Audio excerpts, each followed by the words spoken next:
Good morning. The Hearing Board of the South Coast Air Quality Management District is in session. Today is Wednesday, February 12th, 2020, and the time is just after 9 o'clock a.m. We are meeting in the Hearing Board room in Diamond Bar. We have two related matters on the calendar for today, and they are S&C Oil Company, Inc. More Lease, case number 6165-2 for a regular variance, and then we will be hearing related matter of S&C Oil Company, Inc. and JP Resources, Inc., case number 6165-1 for a fee waiver request. So we'll begin with -2, and who is representing S&C Oil today? Ivan Tether for S&C Oil. Thank you. Thank you. And who is representing the executive officer? Sherry Hani-Zavara on behalf of the executive officer. Okay.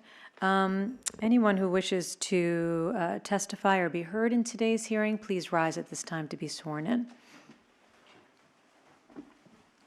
Please raise your right hand. Do you promise to tell the truth, the whole truth, nothing but the truth, so help you God? Thank you. We received a proposed set of regular variance conditions, and we will mark that as A. Exhibit A as an apple.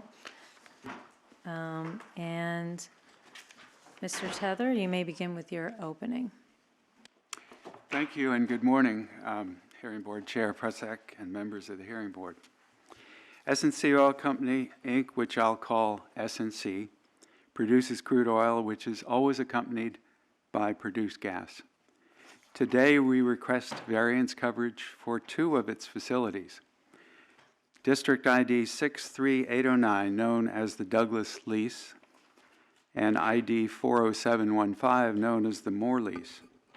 On January 8, 2020, the Hearing Board granted S&C a regular variance in case number 6561-1 for three other S&C oil production leases that could no longer send their produced gas to Signal Hill as of November 15, 2019. Today's request is similar, except for the timing. The Douglas and Moore leases retained until December 5th, 2019, their ability to send their produced gas to Signal Hill Petroleum. This was after the earlier petition was filed in November. All five leases have now lost this vapor recovery opportunity, which S&C had successfully relied on for 40 years. We request that the testimony and exhibits from the January 8, 2020 hearing in case number 61-65-1 for the other three oil production leases be incorporated as evidence for today's hearing. Let me ask Ms. Hani-Zavara, because Ms. Reichart had covered that hearing. Do you have any objection to that? No objection. Okay, thank you very much. We will therefore incorporate the evidence and testimony in today's hearing.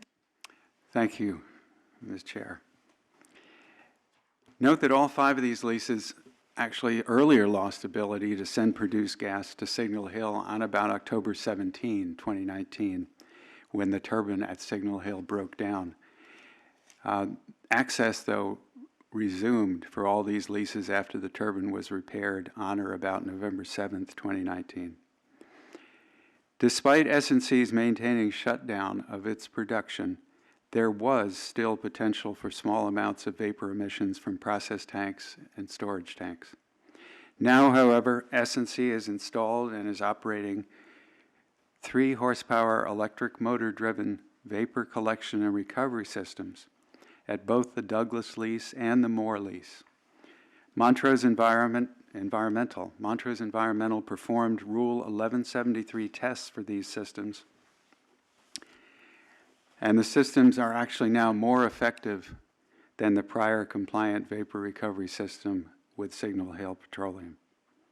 The new vapor collection and recovery systems remove the potential for any vapor emissions caused by system pressure from the Douglas and Moore leases. S&C now maintains lease system pressure much lower than previously required, and that further reduces the potential for leaks. This will be explained in testimony. To provide permanent vapor recovery, and return all 5 leases to full compliance for the long term. S&C started contacting vendors in late November 2019. After meetings and receipt of proposals, S&C on January 27, 2020, selected California Boiler to provide the permanent vapor recovery for all 5 leases. Now that S&C has selected California Boiler to provide permanent vapor recovery, S&C is working on applications for permits to install these vapor recovery and control systems. Excuse me. The January 8, 2020 variance requires submittal to the district of permit applications requesting expedited processing for the Pauley, Barnes Bush, and Whitney Barnes leases. The deadline falls on this Saturday, and S&C will submit applications on or before the following Tuesday. For today's petition, the district and S&C have agreed to a submittal deadline of February 28, 2020. We estimate the permitting without CEQA analysis will require 4 to 5 months, an additional 2 or 3 months for California Boiler to manufacture and deliver the system, and less than 1 month for installation. Accordingly, we'll be requesting a regular variance for slightly less than 10 months to achieve these steps, and that would be until November 28, 2020. Thank you. Thank you. Ms. Honeyzavra, your opening. Good morning, Chairwoman Prusak and members of the board. The district acknowledges that the requested variance relief here differs only in timing from the prior variance that was granted. So subject to the proposed conditions that the district submitted and which have been shared with petitioner, as well as the evidence and the testimony that's presented here today, the district does not oppose the granting of a regular variance. Thank you. Mr. Tether, you may introduce your first witness. Yes, my first witness is Douglas Williams. And Mr. Williams, could you please spell your name for the record? DOUGLASWILLIAMS. Have you taken the oath? I have, yes. And how are you related to S&C Oil Company? I'm the owner and manager. Probably, I'm it, basically. I'm S&C Oil. You do it all. Thank you. Our S&C's production leases, number 63809, the Douglas lease, and 40715, the Moore lease, out of compliance even though production was stopped before Signal Hill stopped taking their produced gas? Yes, there's a potential for excess emissions before we started operating the vapor recovery collection systems, putting it back to the, recirculating it back to the casings. And, are there any other requirements that you're not in compliance with? Well, the permits specify that we have to be connected to Signal Hill Petroleum or Lameda operating system. Actually, their pipeline that previously provided vacuum to the wells and remove the vapors. If I may pause for a moment, I'd like to present the board some exhibits and then ask for a foundation of that. This would be a good time. Thank you.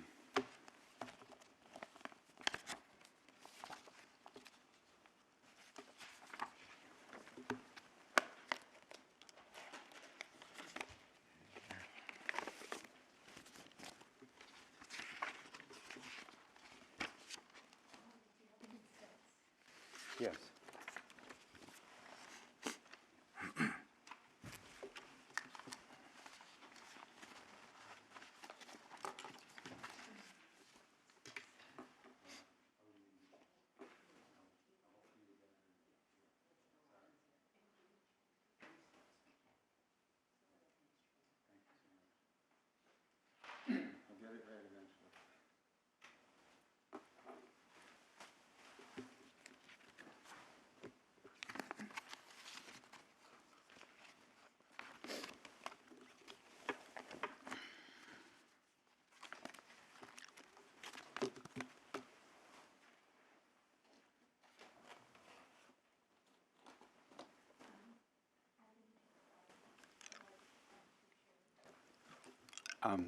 Yes, thank you.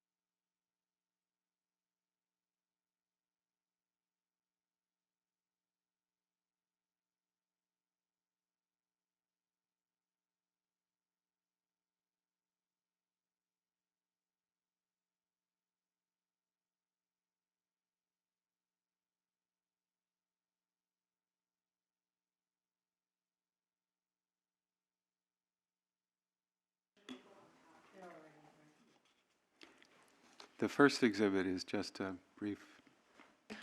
One moment. All So right. we've received 3 exhibits, and they're each marked on top as 1, 2, and 3, and we will mark them as they already are marked. You may proceed, Mr. Tether. Just saying that the first exhibit is a brief description of each of the 2 leases, so that you and I can keep them straight in terms of their IDs and addresses. The second exhibit is also of each of the 2 leases, but it identifies the emission situation and also the applicable rules and permit conditions from which we seek a variance. And the third is a timeline for this variance and leading up to the installation and testing of the vapor collection and recirculation systems.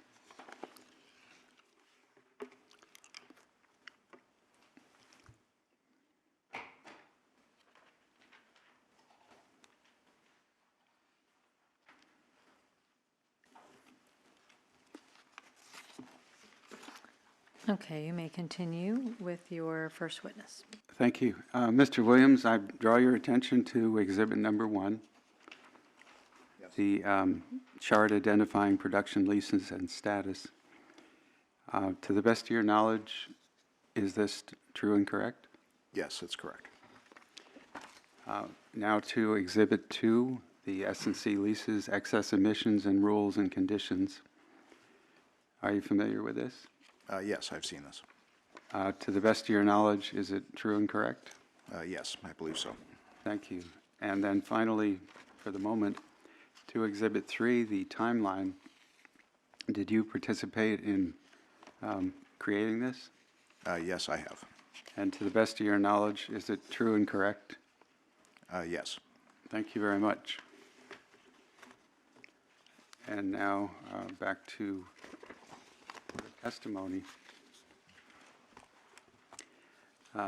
Perhaps by reference to Exhibit 2, for the benefit of the board, could you just quickly go through the permits and conditions and rules and equipment descriptions from which we seek variance?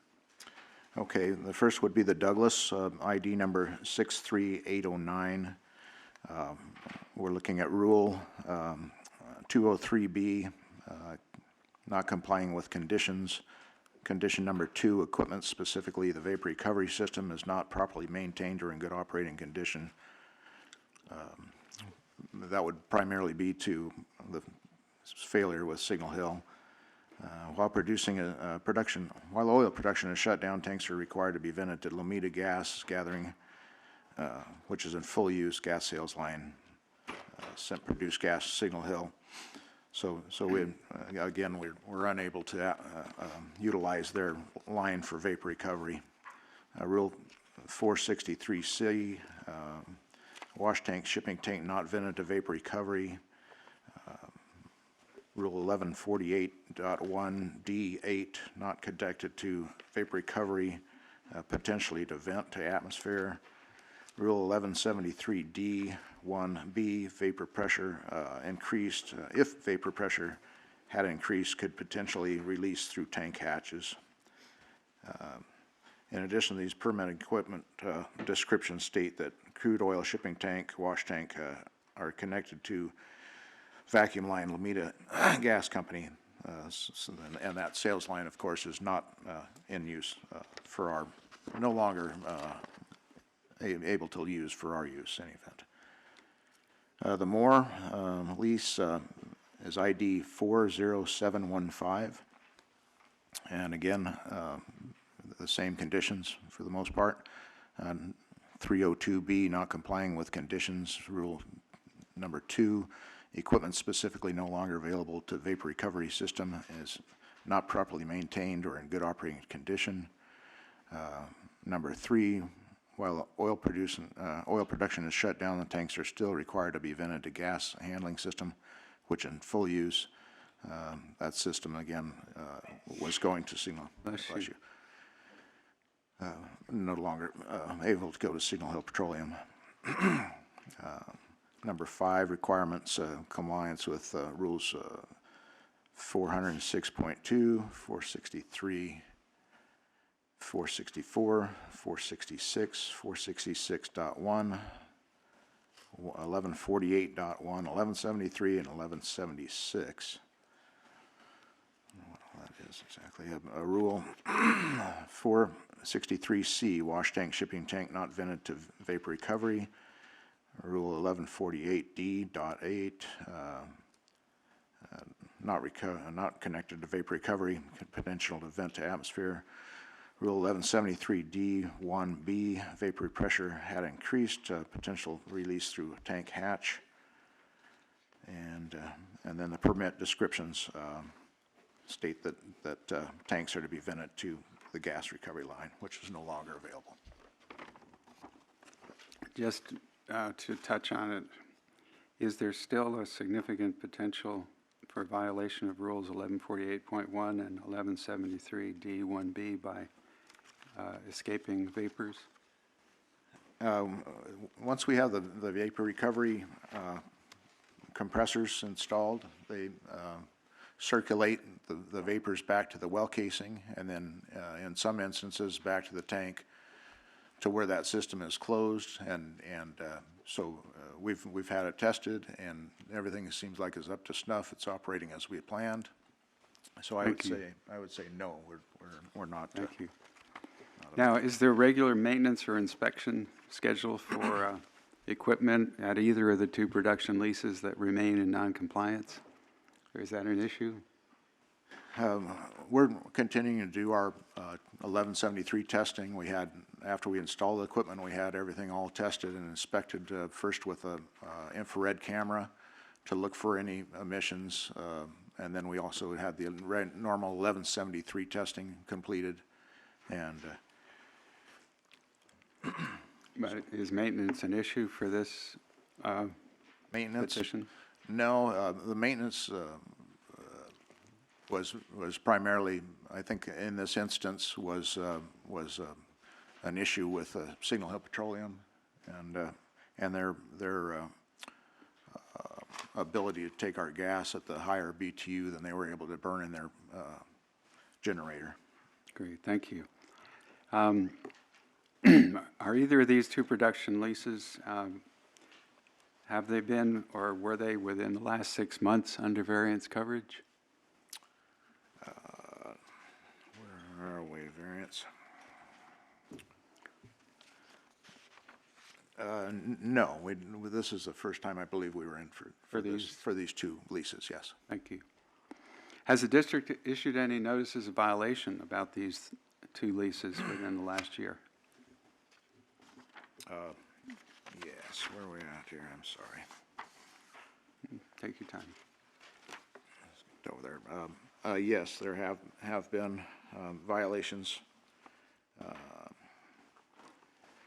For the Douglas facility, 63809, inspector issued a violation number 69265 on October 23rd for a rule 1148.1D8, 463C3, and 203B.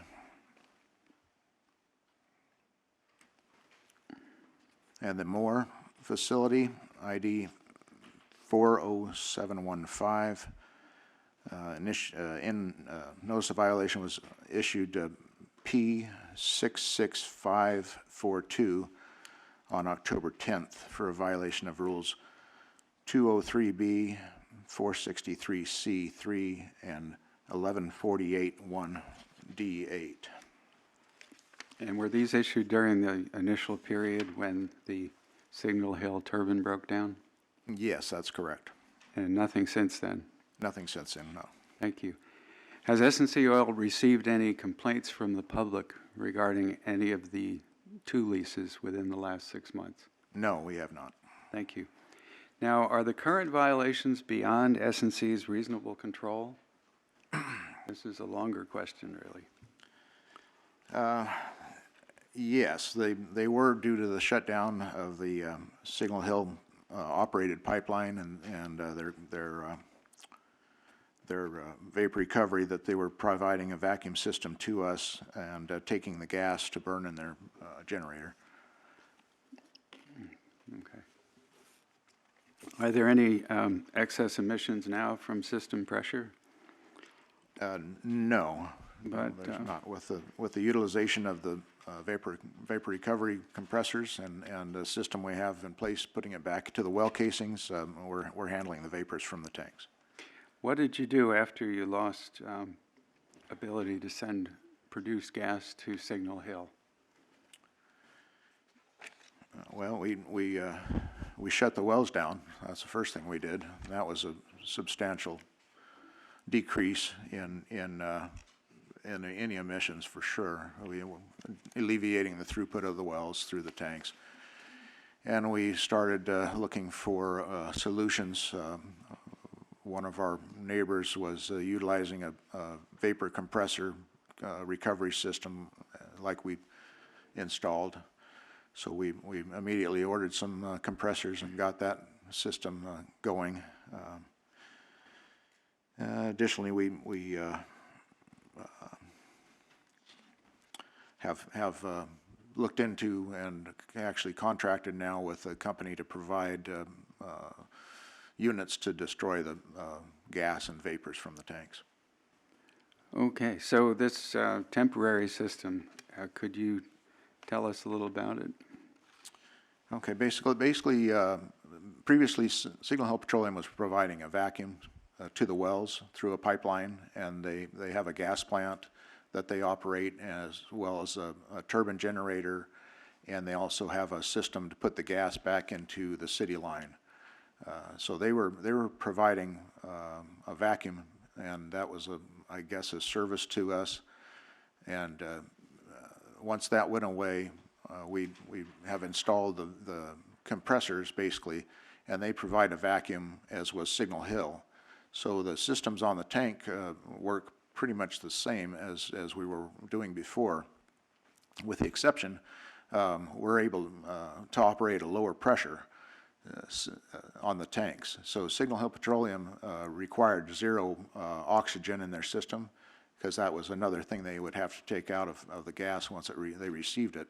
So we're less concerned with trace amounts of oxygen in the tanks.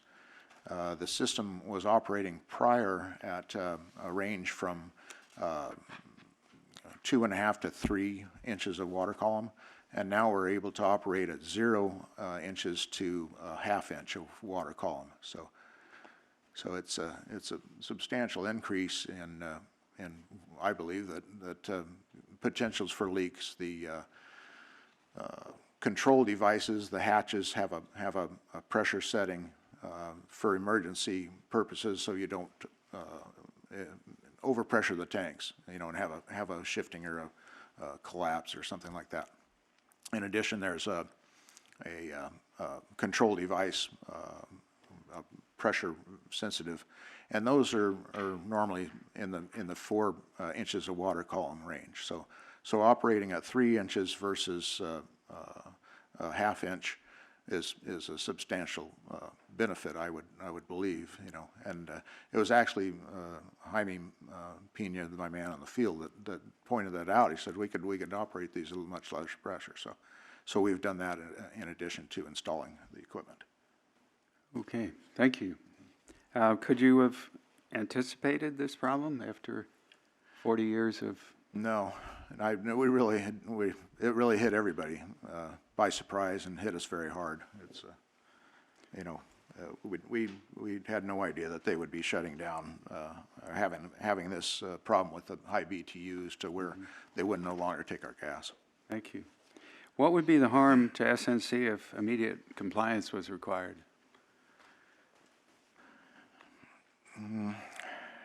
Well, I think we're not in compliance with our permit conditions, but I think we're not emitting at this time. I think, you know, we had discussed at a previous meeting that we'd have to be cleaning the tanks, and a lot of that sort of thing would go on. But, you know, we've already shut the wells down. We're losing quite a bit of money every day, in the range of $2,200 a day in production. That's gross. We've had oil royalty owners call. I'm sorry, you said $200 per day. Is that per lease? $2,200 per day. $2,200 per Yeah. lease? Total. Total, probably, thank you. Yeah, and that's well, we're on the, that's the Barnes Bush, so I don't, it's in the same range there. But we've had, you know, we've also had royalty owners in cities that benefit through taxes collected and oil severance taxes, which I guess we haven't even asked to operate. So I don't know that that's a consideration. But we also heard from a elderly disabled person we've been paying royalties to for 30 years that I know of, and she's you know, she relies on it for her livelihood, unfortunately. So Is that an incentive for you to move quickly on getting the permit it and is. installation? It is, yes. We're doing everything we can to get this all done as quickly as we can, certainly. Thank you. Would there be any benefit from shutting down the leases as compared to the cost of the shutdown? Well, the benefits, of course, are being in compliance with the AQMD. That's where that's at. But are you shut down? Yes, the Yeah. wells are shut down, have been since the problem first occurred.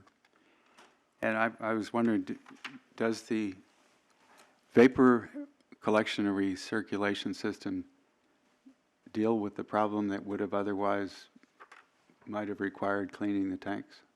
Yes, yes, the vapors are controlled by that system. Thank you.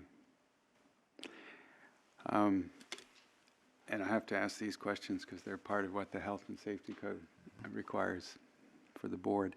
Has S&C considered shutting down or curtailing operation of the two leases instead of needing a variance?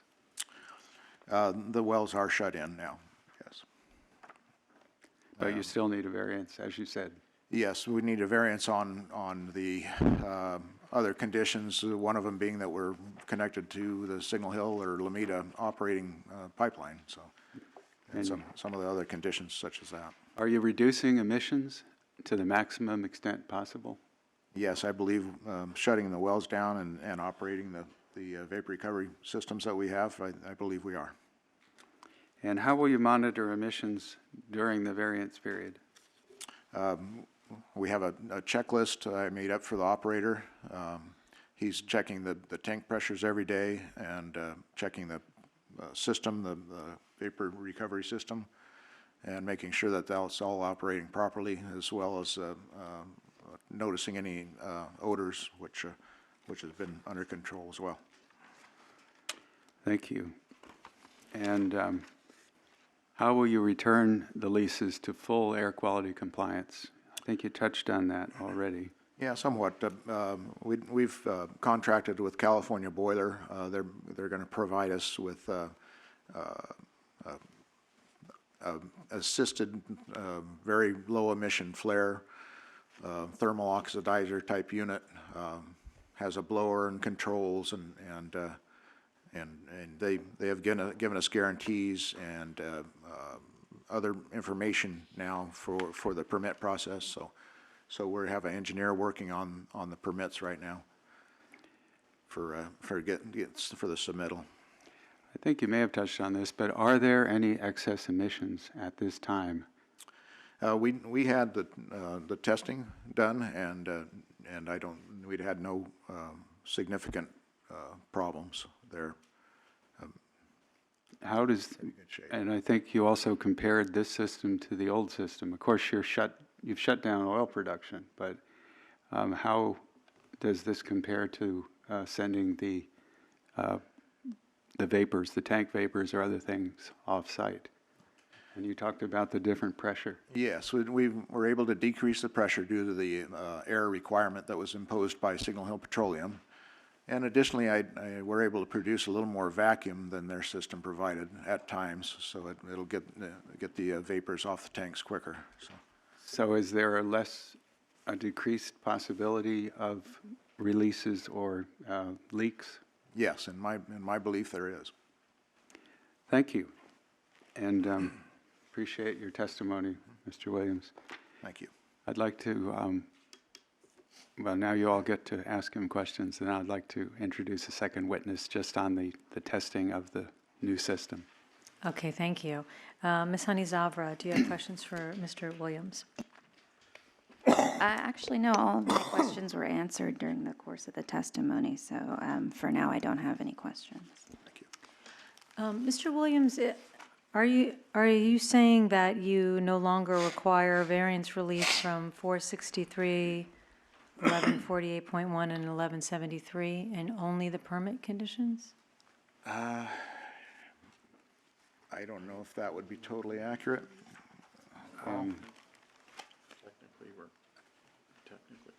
If it's the next witness, we can wait for that witness. Yeah, well, technically, we are controlling the vapors, so yes, I believe we would be.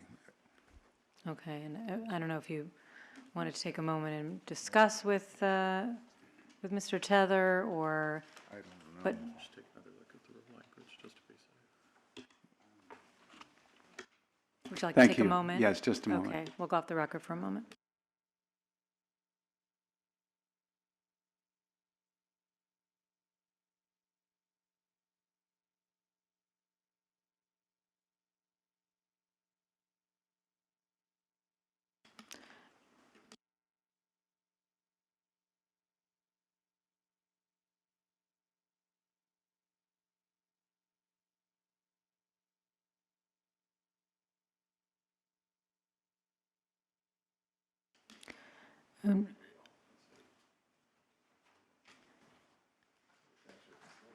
And I don't want to rush your answer, so if you need some time, we can wait until a little bit later in the hearing, but do you think a few minutes would answer that question, or? I think so. Okay. Then And we'll- I think 463 specifically, and Mr. Laney is checking this. I think 463 specifically requires connection to vapor recovery. And while we have the vapor collection and recirculation system, we don't have vapor recovery. Is that your reading, Carl, or? Would be the issue, because recovery would be the incineration. Yeah, and we don't have that. We don't have incineration. Okay. Okay, so preliminarily, 463, you're still looking at? Yes, Okay. thank you. You can continue to do that, but I just had one other question. If you could briefly explain what an 1173 test is, and what exactly are you testing? Yeah, I don't know. You want Is to that, take and if or- that's the next witness, I can hold that question as well. He probably have a better explanation, but basically they come out with a device and they sniff the fittings and any connections in the pipes and that sort of thing. So it's really it's a leak detection test? Correct. As yes. opposed to measuring something? I believe it measures as well. It does, okay. So if there's any additional, then I'll wait on the next witness, but certainly a leak detection. Yes, correct. Okay.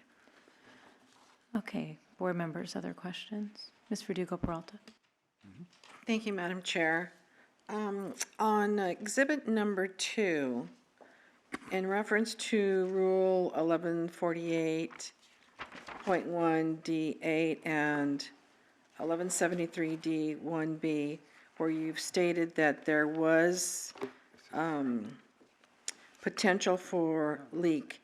Were you able to measure, do you have any idea what the excess emissions were that were emitted? Yes, they were calculated, and Mr. Laney will testify to that. Okay, so you have an actual number that you can give us when you do testify. Is that correct? Projected. We'll wait for that, Okay, but yeah. all right. And then my other question was, it's going to be the same question for the Moore facility as well, and I can wait on that answer as well. My other question has to do with your statement that your loss is $2,200 per day. Do you have an exact or approximate total loss to date?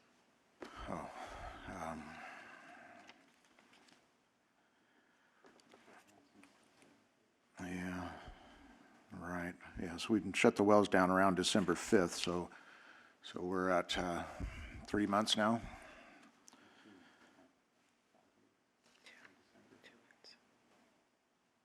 Oh, on these 2 wells, yes, that's right. So what are we at?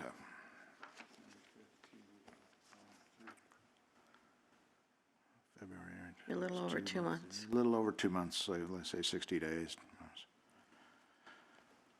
Approximately 132,000, probably in excess of that, and that's gross revenues. Do you project any further loss? Yes, correct. We're continuing to be shut in until we have the permitted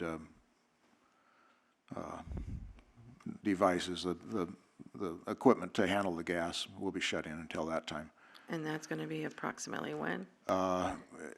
I believe it's probably going to be 3 months or more permitting and another month or 2 to obtain the equipment. So you'll have those losses until that date. That's correct. Thank you. Mr. Balagopala. Mr. Williams, you selected California Boiler, you said? Yes, we For have. the flare system, is that? Yes, and they provide systems that are flares or equipment that is produced by a company, a large company, a nationwide company in Tennessee. And so they're kind of their representative, but we're dealing with California Boiler, yes. So what kind of flow rate are we talking about from each of the leases? It's approximately ballpark, do you have an idea? Yes, in the range of these 2 will be combined into 1 unit. Okay. These 2 wells are adjacent to each other, fortunately, so we can utilize 1 piece of equipment. And I think it's in the neighborhood of 10,000 MCF a day.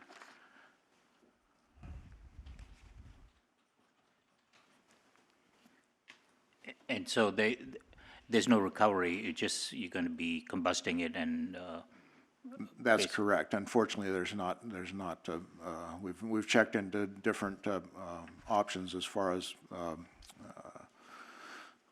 generators and things like that, and then the gas on the site is not enough to really utilize, find the right equipment to do that and be able to put it back into the system, the Edison system and everything else is kind of prohibitive.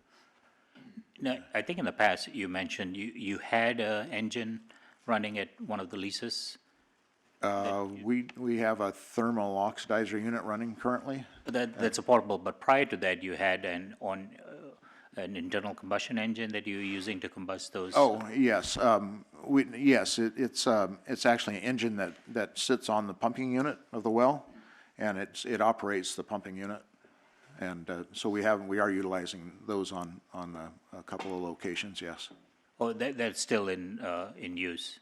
Yes, And you're using the produced gas to run it, or? yes, that's correct, yeah. They're noisy, and in a kind of neighborhood setting, it's a little harder to do. If really kind of impossible to do, frankly, but, Okay.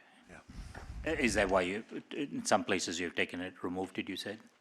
We're still operating them in the locations we have used them, or using them, yes. You also mentioned you use the infrared camera. Is it Mr. Laney who can answer to that? I'm just wondering what was detected, It looks for fugitive emissions. and did you see any? There were some spots on the tanks that we repaired, yeah. And primarily that could be from overpressuring when we didn't have vapor recovery. It'll disrupt the seams and spots on the tank. You'll see things that you didn't see before when you had vapor recovery. So once you install the compressor system and you're shuttling the gas back and forth to the casing, did you also check with the infrared camera to see if there are any leaks? Or how well that's controlling? Yes, we have, and we rechecked after we made any repairs, and we were in good shape. And when you say good shape, is it just minimal compared to in the past or absolute zero? Pretty much zero, yes. I mean, they didn't detect anything on the second go-round. Okay. All right, thank you. Senator.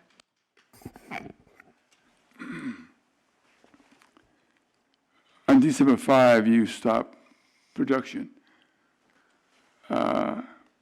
You say you're currently draining the tanks, removing this. Yes, the free oil's removed. When did you start? It's all done? Yes, Okay, fine. And you also said in your petition that you had ordered a 3 horsepower electric compressor. You have that in place already? yes, that's operating. And you are from day and night operation? Correct. Okay, and of course, you already talked about the money you lose. Under the contract to sell your product, is that in jeopardy? No, we haven't had that discussion yet, so I don't foresee it happening. Of course, it's going to be some time. So you won't lose anything? Well,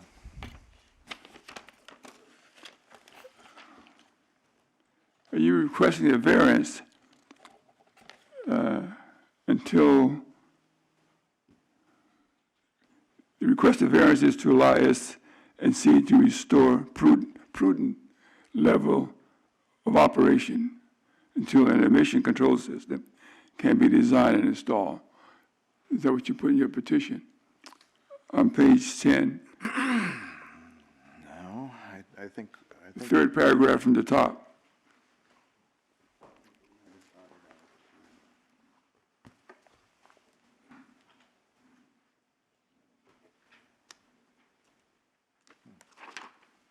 Third line down, the requested variance is to allow.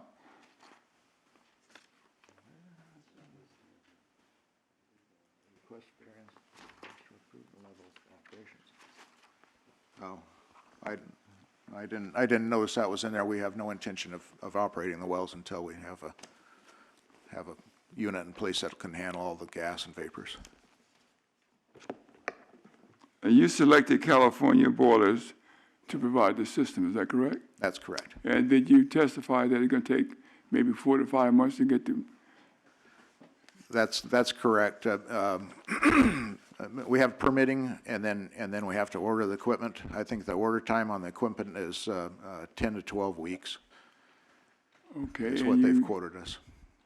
And you requested the variance to be extended until December 31st, 2020. I believe say- November 28th was the date, November 28th was the date that was requested today. Or maybe I was, all right.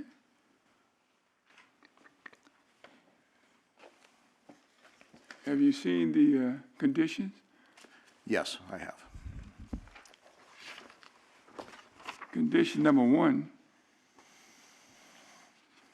So you got to stop all operation until the VRS is in place, capable of handling all generated vapor and et cetera, but that's going to take about 10 months.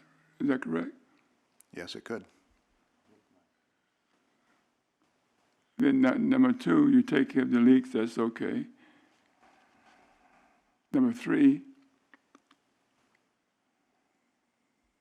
That's 3 horsepower, that's already in place, correct? That is correct, operating. All right, fine. Number 5, it says petition shall by February 21st, 2020, select the permanent vapor recovery system. That's almost here. Have that been selected? Yes, California boiler.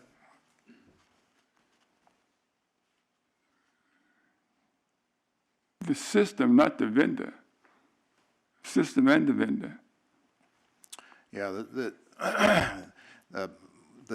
supplier of California boiler and the manufacturer just require us to pipe and stub electrical to them within 20 feet of where they're going to install the All equipment. right, then on number 7, it says the petition shall by February 28th submit permit application and request, et cetera.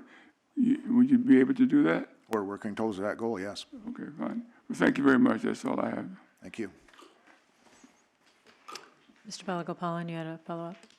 I do have a follow-up, and I think it's previously in the other leases, there was a condition to require within 7 days of installation do a 1173 inspection and then do the quarterly thereafter. I don't see that in the current condition.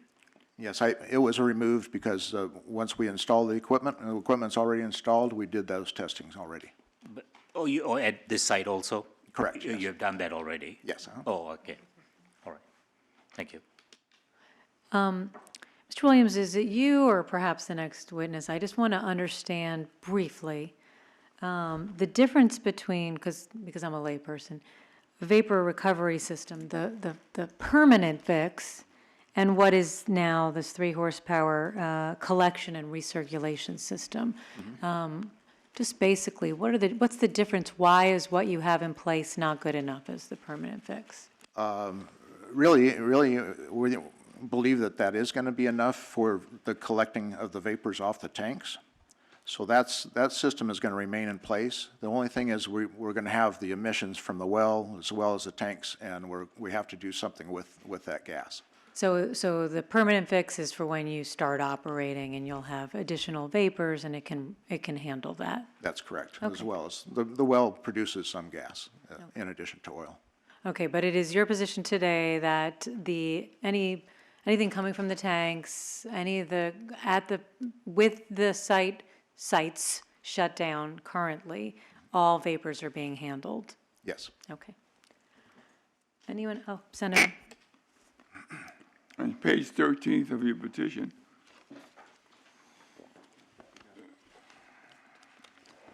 number 24, says that we hope to achieve compliance by 12/31/2020, not. Senator, just remember that this petition was filed in last December. So what we're hearing today is an update from that. You got 2020 on. Oh, this petition was filed when? The petition was filed December 24th of 2019. So this date, 12/31/2020 has changed, is that correct? To a new date? Yes, and we'll live up to the proposed conditions, and this is very much more current than our petition. Well, just give me that date again, please, sir. I just crossed 12/31 out. I believe that in the beginning, it was November 28th that they're requesting the variance to 11/28, okay. to go through. Yes. Yeah, so we're doing everything we can to get this all completed much sooner, but November 28th is the date that we're looking for. Thank you so much. Thank you. Any other questions for Mr. Williams? Okay, thank you very much, Mr. Williams. Thank you. Mr. Tether, if you can introduce your second witness. Thank you, and before doing that, I'd like to give you a further exhibit with regard to Rule 1173.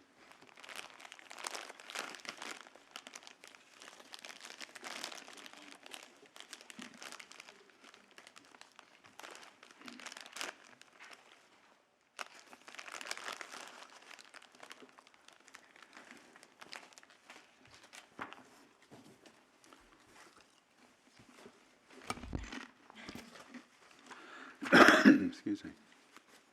And my next witness is Carl Laney. of Montrose Environmental. I'm sorry. Since the clerk has to take records of all of this, let's just do one at a time. So we have now received the fourth exhibit. It's already marked as Petitioner's Exhibit 4, and so we will leave it marked as is. And now, Mr. Tether, you may introduce your next witness. Thank you. My next witness is Carl Laney of Montrose Environmental. Mr. Laney, could you please spell your name for the record? Karllany. And have you taken the oath? Yes. And how does your work relate to what we're going to talk about here today? We're involved in two different ways with this operation. The first of which is our company provides leak detection services in the oil and gas industry. And we have performed and continue to perform the Rule 1173 leak detection services on a quarterly basis for the facilities in question.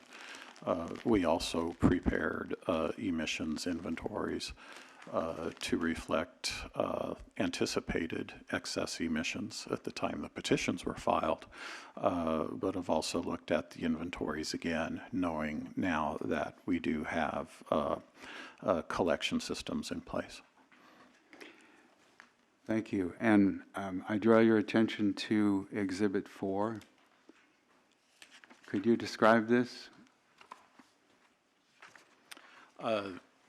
On February 7th, our leak detection team went out to the subject facilities and conducted their quarterly Rule 1173 tests on all components at the facilities.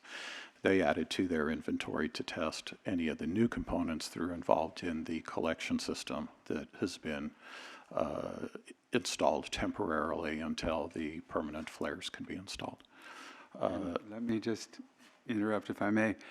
To the best of your knowledge, is Exhibit 4 correct, true and correct? Yes, it is. Thank you. Please proceed with discussion of the forms. So basically for the two facilities, bear with me while I get numbers.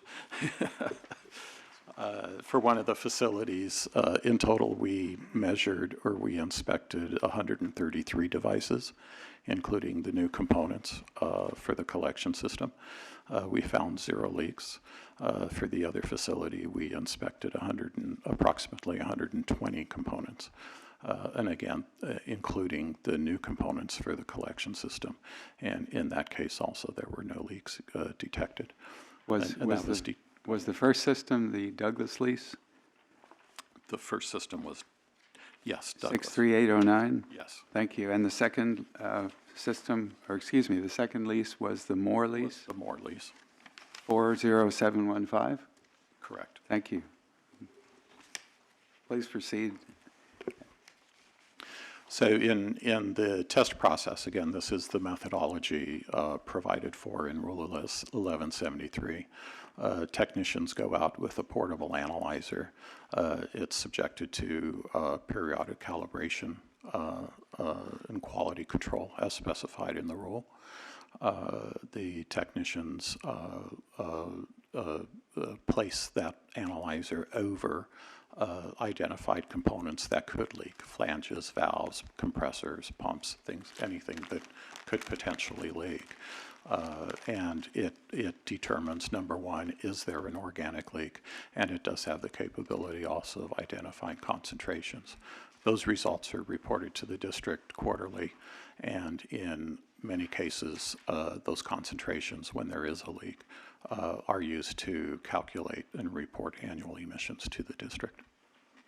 Now, what does this mean for these leases and the effectiveness of the vapor collection and recirculation systems at each lease? For the purpose of our conversation today, what we're trying to do is determine whether or not excess emissions would occur. Historically, vapors were collected and compressed and transported a fairly long distance to the Signal Hill Petroleum facility.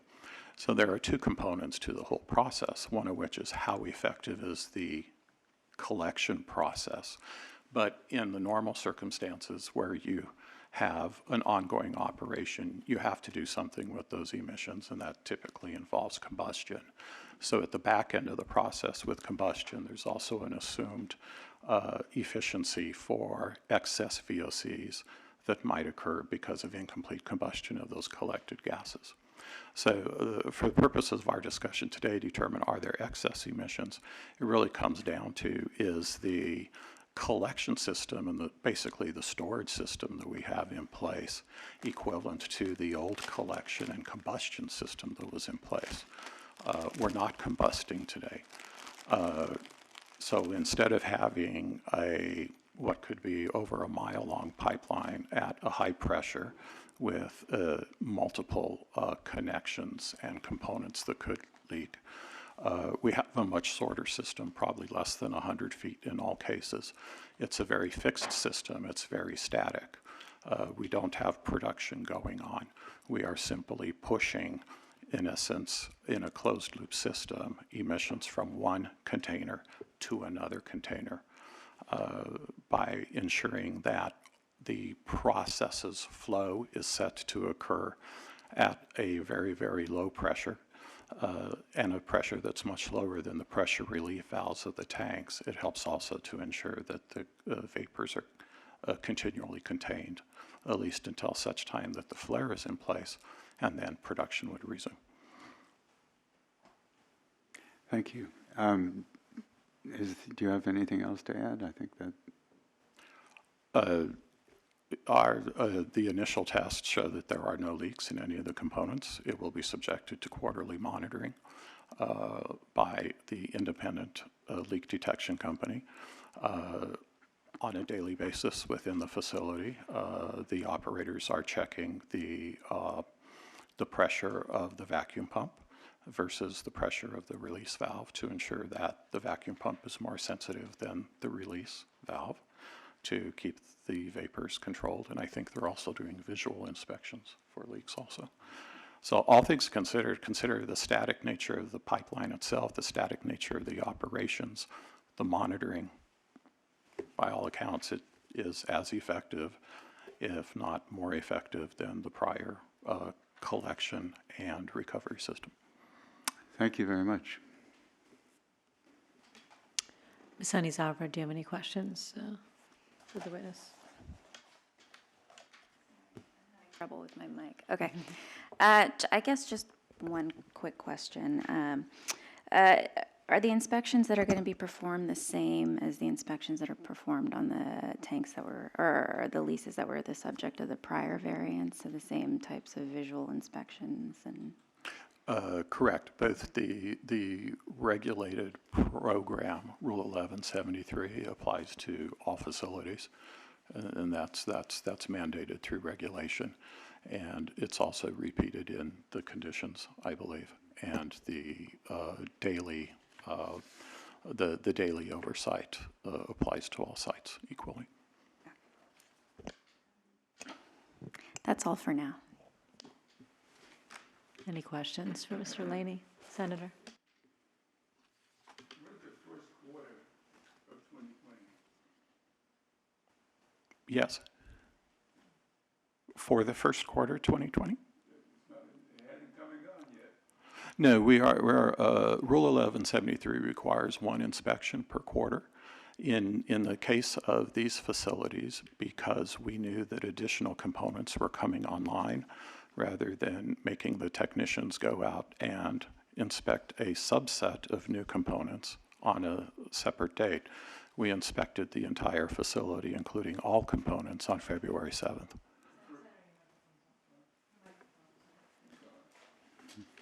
The first quarter is like from January to end of March, correct? That's correct. Well, you've done the test already. Maybe at the end of the quarter, you may not be in compliance. This program, or the components in this system are no different from the components in any of the rest of the facility, all 130, and in some cases we have thousands of components. To assume that these components are designed some way that they warrant more than quarterly inspections does not make sense. So in the next 2 or 3 weeks, you won't get a variation. Over the next 2 or 3 weeks, we still have the daily monitoring of pressure to ensure that the system is operating as warranted. Daily, okay, thank you. Ms. Verdugo Peralta? Thank you, Madam Chair. I'm going to ask the same question that I asked earlier, if you have an idea of what the total emissions that were emitted prior to the installation of the vapor recovery system.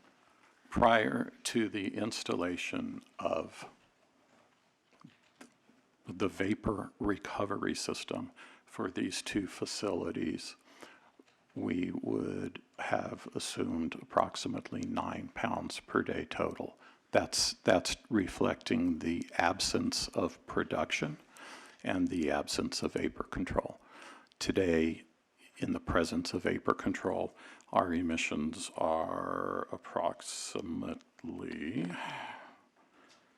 0.14 for more, 0.14 pounds per day for more, the same as which would have been assumed under the Signal Hill process. And emissions for Douglas are assumed at about 0.22 pounds per day. And again, that would be the same assumptions as what would have happened when the vapors were being sent over to Signal Hill. So the excess emissions in both cases are essentially zero. Okay, but I wanted the number prior to. I wanted to know what did occur in that area in reference to the excess emissions. If you're saying it's 9 pounds per day, how many days are we multiplying that by? Okay. And I do want to correct, when I said 9 pounds, I was looking at the wrong two facilities. For the two facilities, Douglas, Moore, the excess emissions prior to the temporary collection system were estimated at 6.9 pounds per day. I apologize for that error. And that would have occurred until installation, which I believe was on January 27th. 30th, I think, for the Moore Douglas. Okay, until January 30th. Okay, so that would be 6.9 pounds times how many days?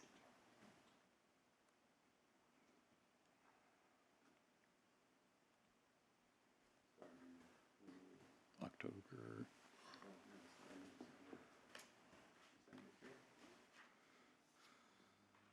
Oh, that's when these came off, December 5th to January 30th.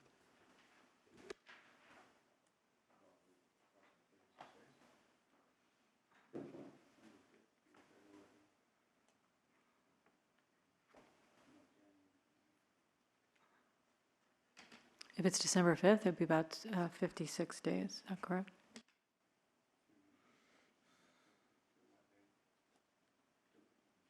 Till January 30th. Oh, thank you. Yeah. 56. Thank you. What I'm trying to get at is, and I don't have a picture, and I don't recall whether we ever had a picture of bird's eye view of the facility, how close you were to any neighborhoods, schools, daycare centers, hospitals. I don't remember that discussion, whether we had any distance. Yes, it is situated in a neighborhood. The tanks are probably, I don't know, 200 feet away from a residence.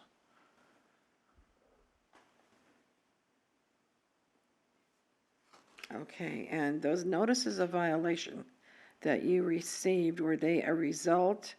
If I remember correctly, you said you did not have any complaints from the public, but they were from the inspector. Is that correct? That's correct.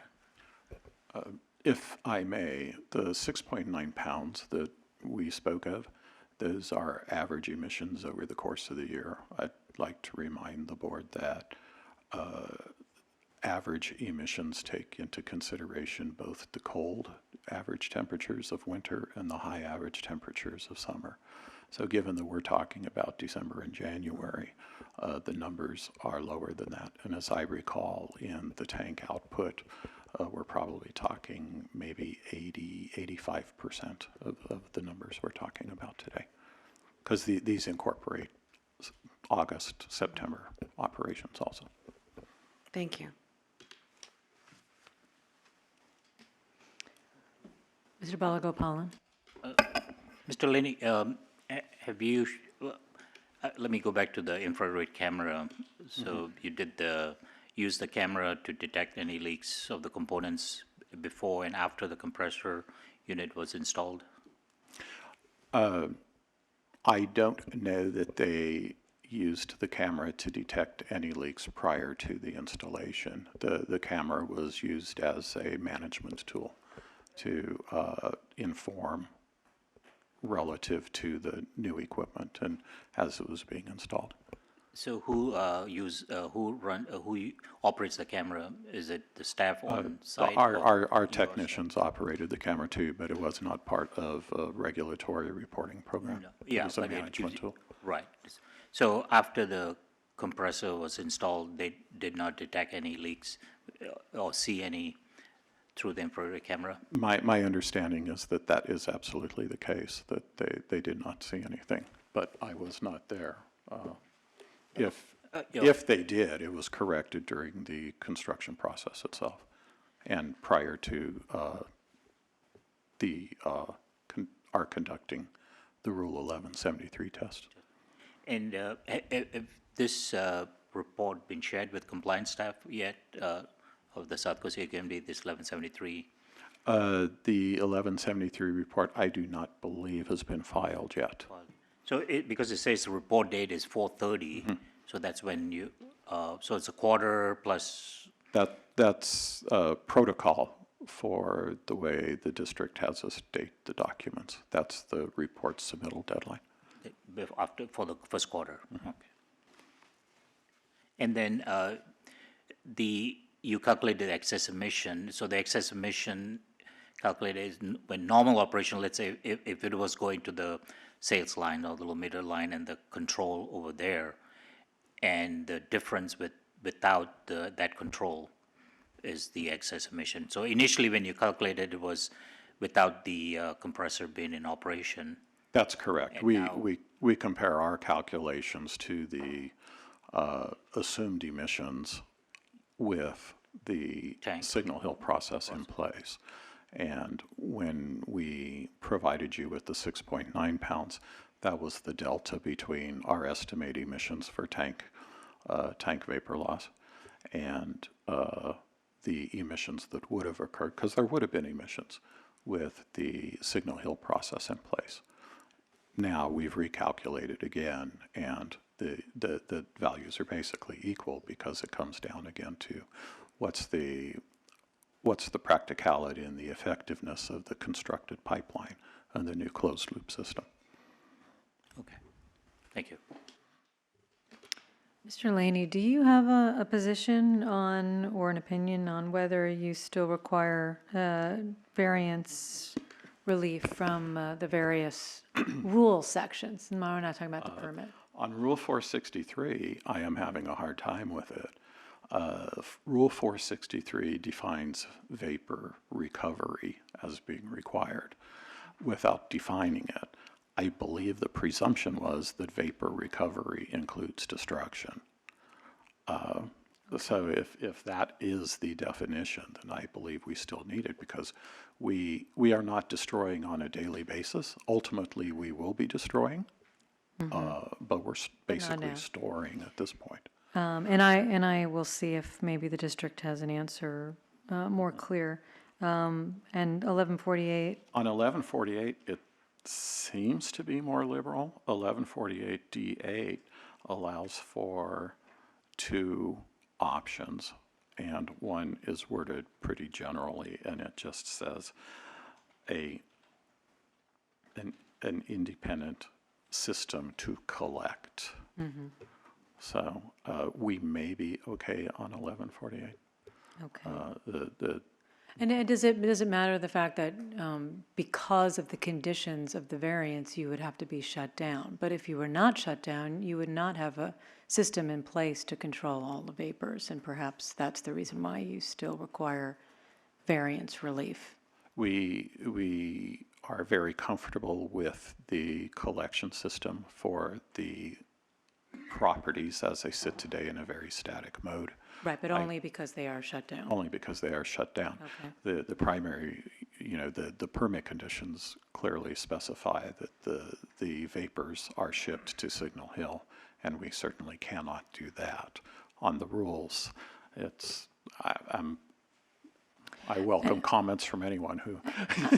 I'm just gonna ask Ms. Honeyzava if there will be any position from the district with regard to those three rule subsections. So we can present a witness Okay. to respond. Okay, then I'll wait for that, because rather than us guessing, we want to make sure you're where you should be in terms of your request that you're covered.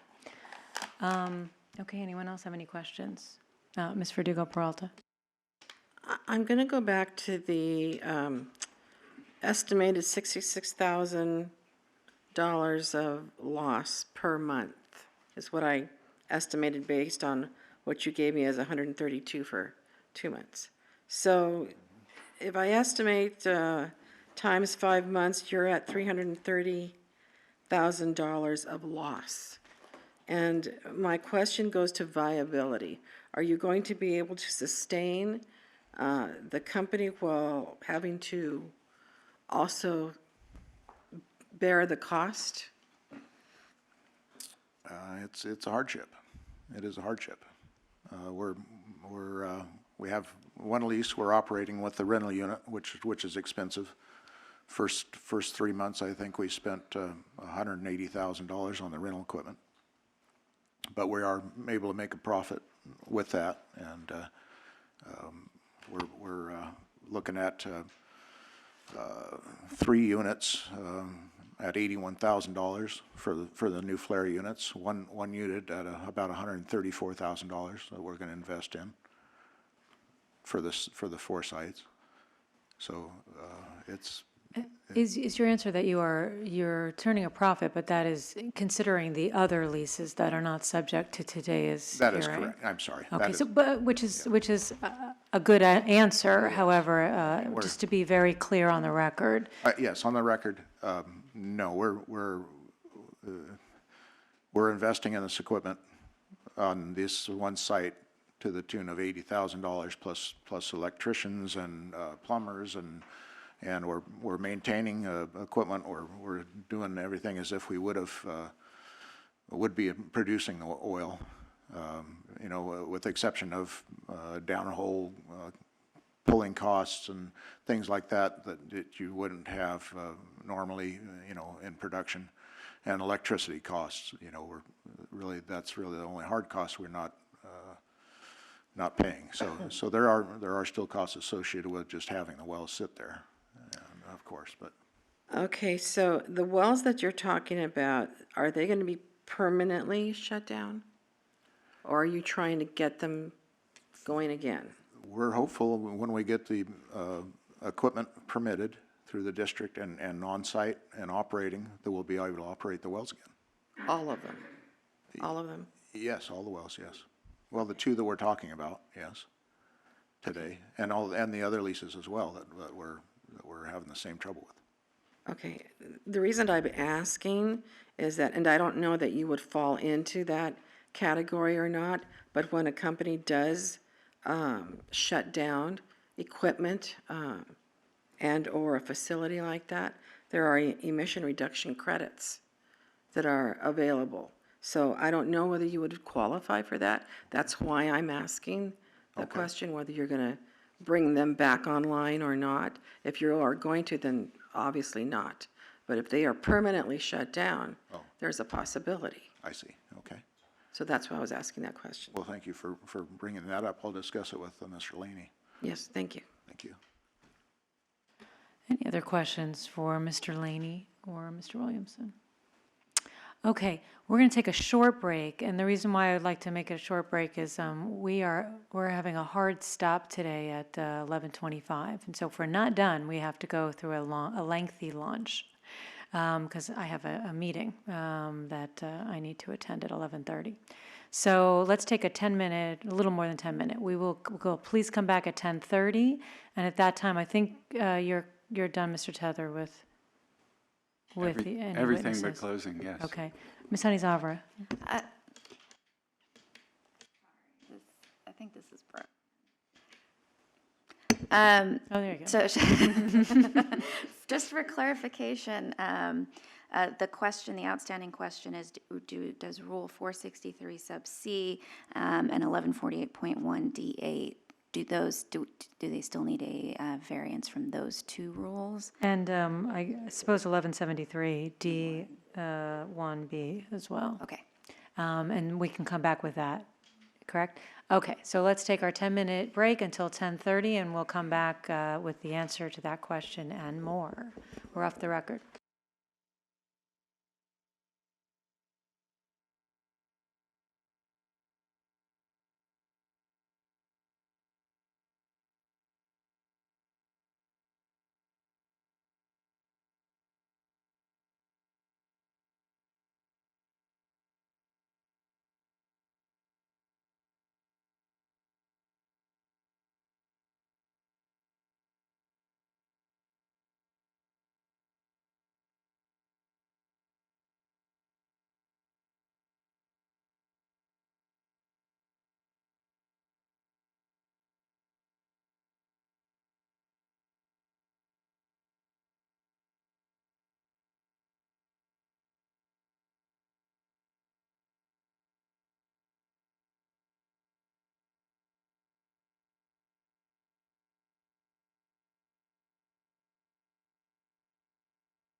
Okay, now we're back on the record, thank you.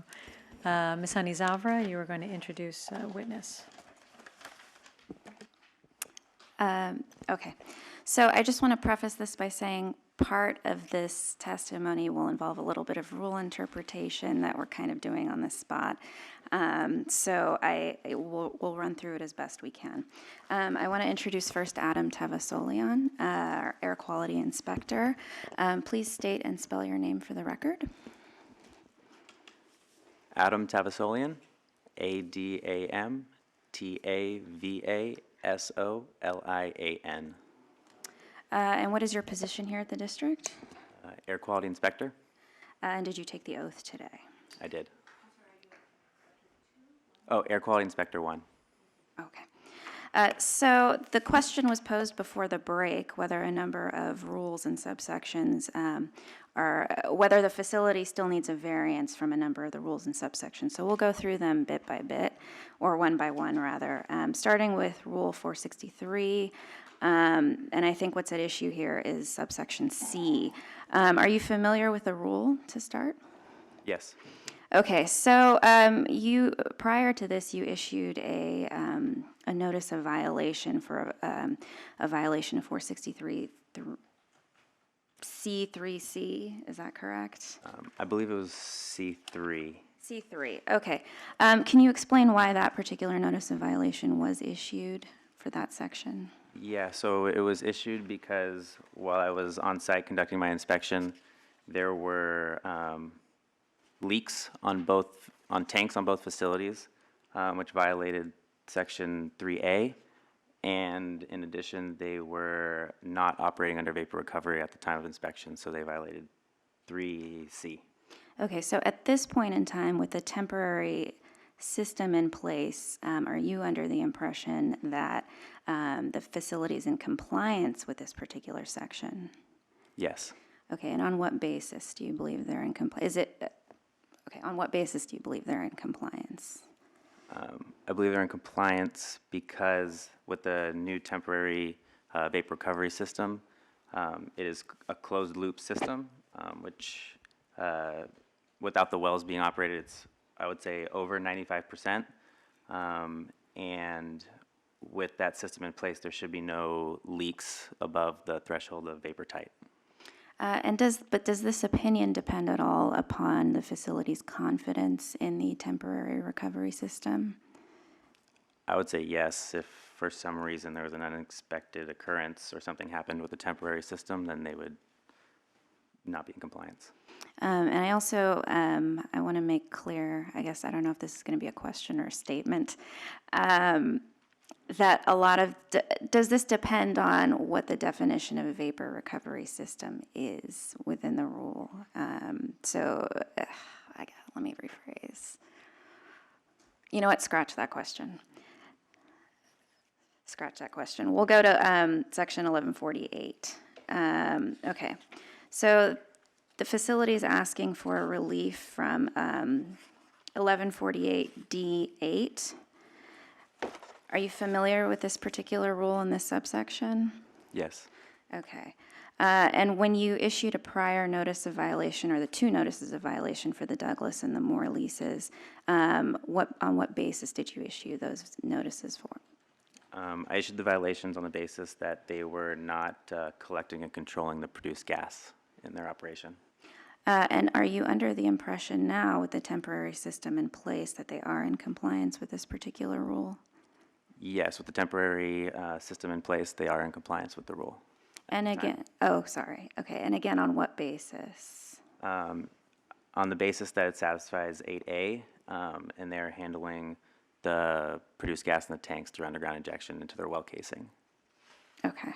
And then finally, we're going to go to Rule 1173,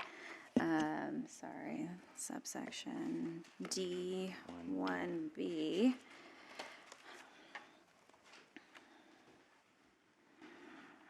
Are you familiar with this particular rule and subsection? And if and can you also just read it out loud for the benefit of the board?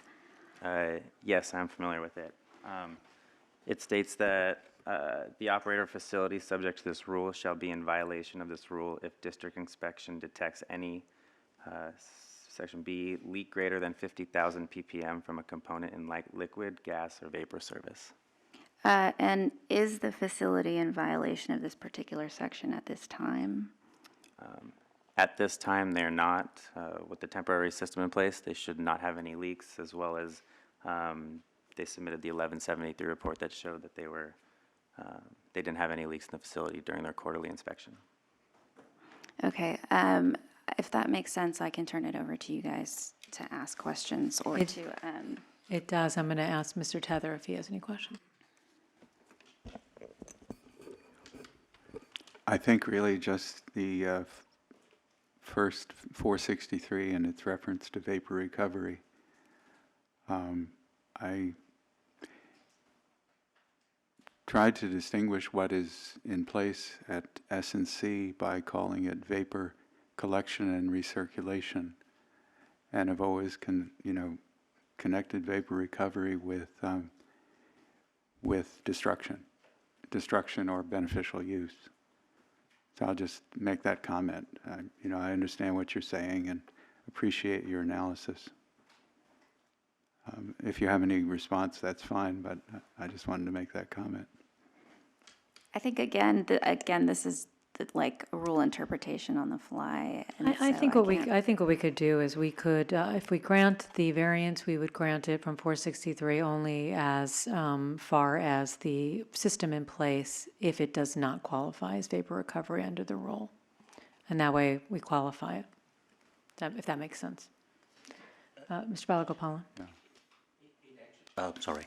It does talk about vapor recovery further down in 3C, actually, because it does define 95% by weight efficiency. So there is a quantification of that, which I don't think has been demonstrated, So on the abundance of caution, it's better to get that variance from this rule, because specifically it's not, and this unit also has not been approved, and it does require, at least in the other section, that it require executive officer to approve that control or whatever system.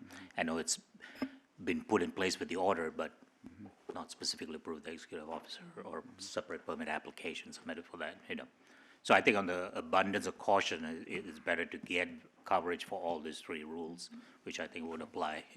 All three? Yeah, I think so, because 1173, while they are initial quarterly testing shows they're okay, but components could fail. There could be, potential, so it could happen. And same thing for 1140. We'll talk about that during deliberation, but the testimony was that there's no greater reason to suspect leaks, Mr. Laney said, under this system than under any other system in response to the senator's question. So I don't know that we would overgrant a variance. But we could discuss that. But do you have any questions before I turn it to the senator? No. I think Unless I it's misunderstand what's going on here, if you cease operation, which you have, correct? You ceased operation. Who are you asking the question? We had.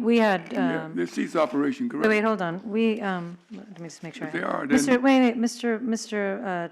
Tavasolian, is that, sorry, Mr. Tavasolian was currently testifying. Did you have a question for Yeah, him yeah. or Have they some? ceased operation, yes or no? So they haven't ceased operation, but the wells are shut in. So From what I'm the wells are understanding. shut down, there's no operation. Where do we go from here? You already ordered ASCAL boiler to come up with a system. What are you talking about? The only question we're trying to determine is whether the petitioner requires variance relief from 3 rule sections that they are currently asking At relief this from. time, I don't see the point. Because variances are only granted from rules for which it is required. We don't go beyond that. So that's why we need to make sure it's required. I'm not sure why there's a question on that. But are there additional questions for either Mr. Tavasolian or anyone I else? have no questions, we're ready to go. Okay. Any questions? Did you have additional questions? No. Okay. But did you have questions on, okay, so just for deliberation is what is left? You have no other questions with regard to the other two rules? Well, I think the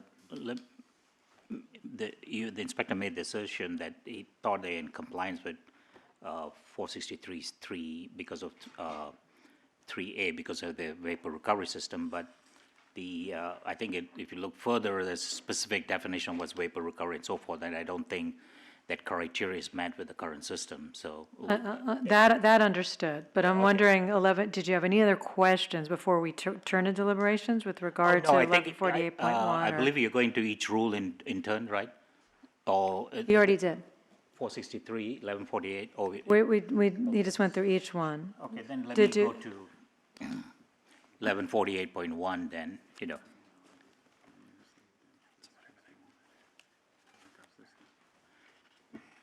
And 1148, it's .18A, and I think that's what you referred to because of underground injection.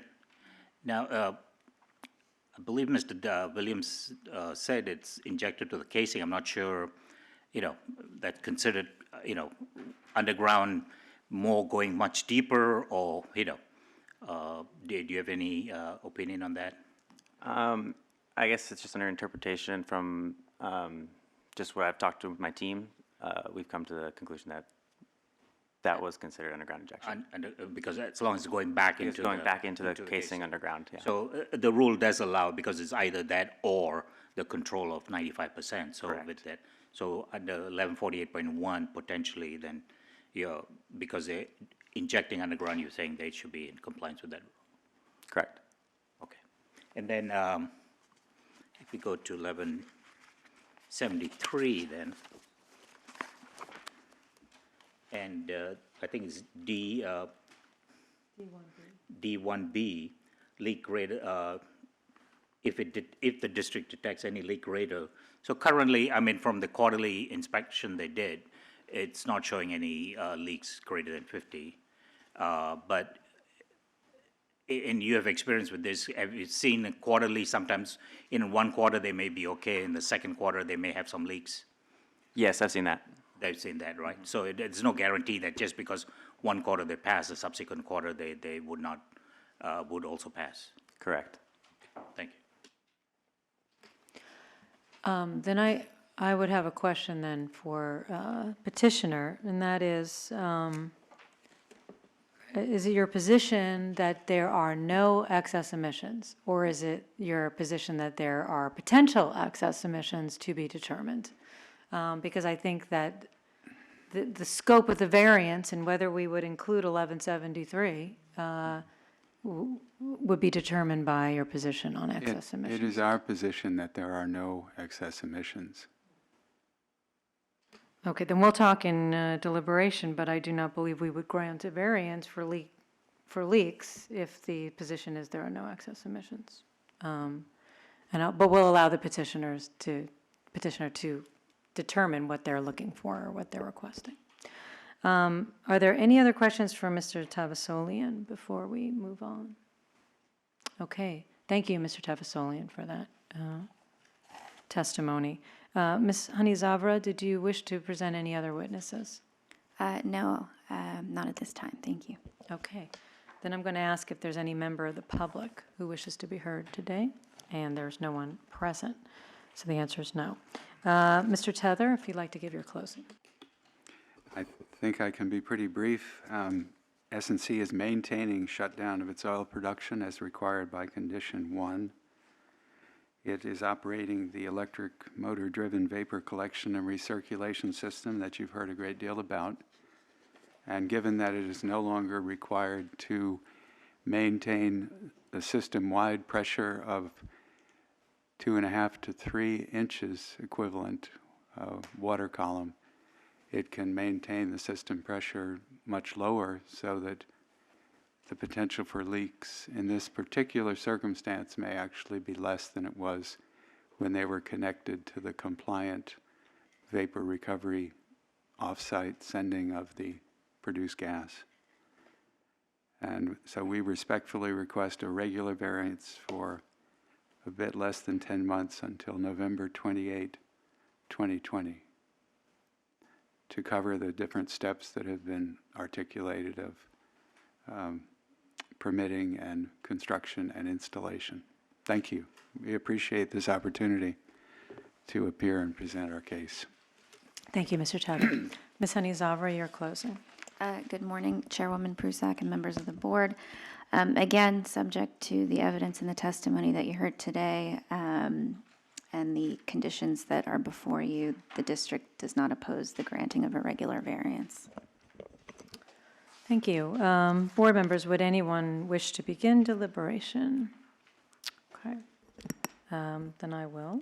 I believe that just as we did begin today's hearing by incorporating the related matter of the hearing and testimony from the other three leases that are completely at issue with this matter, even though only two for today. And so based on what we determined back then, I can make the findings. I'll just go through them very briefly. We know that the petitioner currently is in violation of at least the conditions of the permit, and in particular, the conditions of while they're shut down or shut in. And in particular, those provisions that require the venting of gas through pipelines to be destroyed at Signal Hill, as they have been doing for 40 years. And so the permit is constructed in such a way as they are now doing something different to try and take care of the vapors that are being released or would otherwise be released from their tanks at the facility. There's a potential for 463, depending upon rule interpretation. And so for sure that first finding can be made. I believe it's beyond their reasonable control, as we found with the other leases. Again, this was completely unanticipated. They've been sending their gas to Signal Hill for about 40 years. Signal Hill started having trouble when its turbine broke down in October, and ever since then, even though their system came back online and accepted gas from these various leases for a short period of time, they're no longer doing so. And so petitioner's been left to really sort of determine quickly what they need to do in order to deal with the problem, and that was certainly beyond their reasonable control. Requiring compliance would have an arbitrary or unreasonable taking of property. They're already losing money. That's happening. They need to be shut in, and as a result, I believe it's $2,200 per day that they are already losing. And there is no excess emissions that are anticipated because they have put in place systems designed to collect and recirculate all of the vapor, sorry, I'm saying gas, but the vapors and the VOCs from not from the operations, because the operations are shut down, but from the facility, the two leases. And so since there are no excess emissions, even just being out of compliance technically with the conditions of their permit puts them at risk for being in violation and having penalties assessed. And so I think it would be an arbitrary or unreasonable taking of property to not grant a variance relief for that technical issue that they have. I believe that closing or taking, again, would be without corresponding benefit in reducing air contaminants because, again, there are no excess emissions anticipated. And they had that 1173 leak detection test, which shows that they are not experiencing leaks, at least presently. Curtailment is not an option in lieu of a variance because they actually are shut in and they still require variance. They are reducing excess emissions because they have already, again, installed the vapor collection and recirculation. So they are already at zero excess emissions. and monitoring will take place under the proposed variance conditions. So I believe all the findings can be made. Anyone else have any thoughts? Mr. Balagopalan? Yeah, yes, I agree with you. I think all the findings the 6 findings can be made. And they're working diligently to find a solution. Looks like they are going to go with California boiler and putting a flare system that will control the emissions from these 2 leases. I think Mr. Douglas mentioned that they're combined, so it's going to go to 1 unit and it'll be controlled. And so the emissions would be comparable once they have it going to what they were used to have probably when they went to the Signal Hill Petroleum. But at the same time, currently, with the compressor system that they've put into place and the fact that the wells are not operating, the emissions are showing from the tests at 0, and they therefore, if we assume 0, then you're right. I don't think they need relief from 1173. But if they do, but if they do exceed, then they don't have coverage. If the ppm level, if for whatever reason the compressor fails or something and something happens, then they don't have the coverage. But since they're claiming 0 emissions, then I think that's only then we can, not grant them relief from that rule. And so the only looks like the only rule that we have to look at is then for 463C. 463C. 3C, which they did get a violation before, but 1148.1, since they're injecting it back into the well casing, it's considered underground injection. So then they are also exempt from the requirement of the rule. So. On the flip side, I know they were looking for a solution, and they chose this flaring system. And it's already settled. I know you're going through, but I just wanted to mention that there are units out there that will actually will liquefy the gas, even for very small oil field portable units that. And I don't know how practical it is, and it's just something I read recently, so I just wanted to point that out. Thank you for that. That's helpful. Ms. Verdugo-Peralta? Thank you, Madam Chair. I also feel that all findings can be made. I really give Mr. Williams and your staff and your company as a whole a lot of credit for trying to find every single solution that you possibly could to not only come into compliance, but keep your business going. So good luck to you, sir. Anyone else have any thoughts? Senator, did you? I agree. Just to comment, I didn't understand the last series of questions and answers, because of petition number 2, you specifically addressed Rule 1173. That is correct, because they were asking. They're not operating, though. They were asking for relief, and so the question is, are we going to include it? And as it turns out, they do not need it.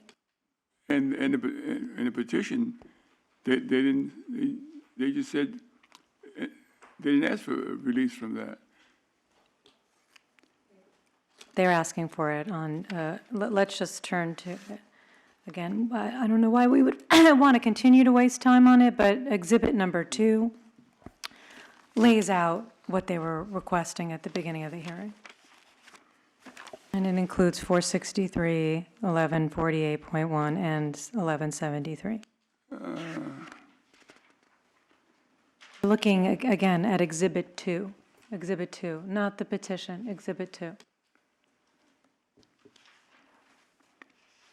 Senator, again, if you're looking at the petition, that's outdated, and it's been updated as to today's exhibits, and The outdated we're one. looking here at exhibit number 2.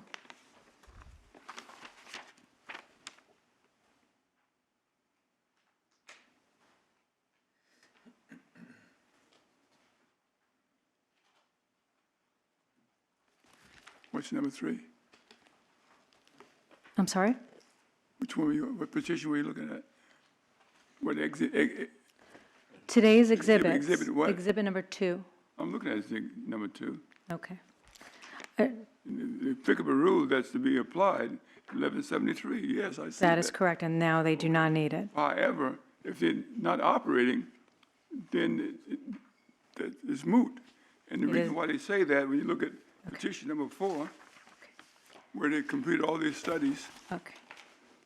all this, they interface with all these components, everything is 000.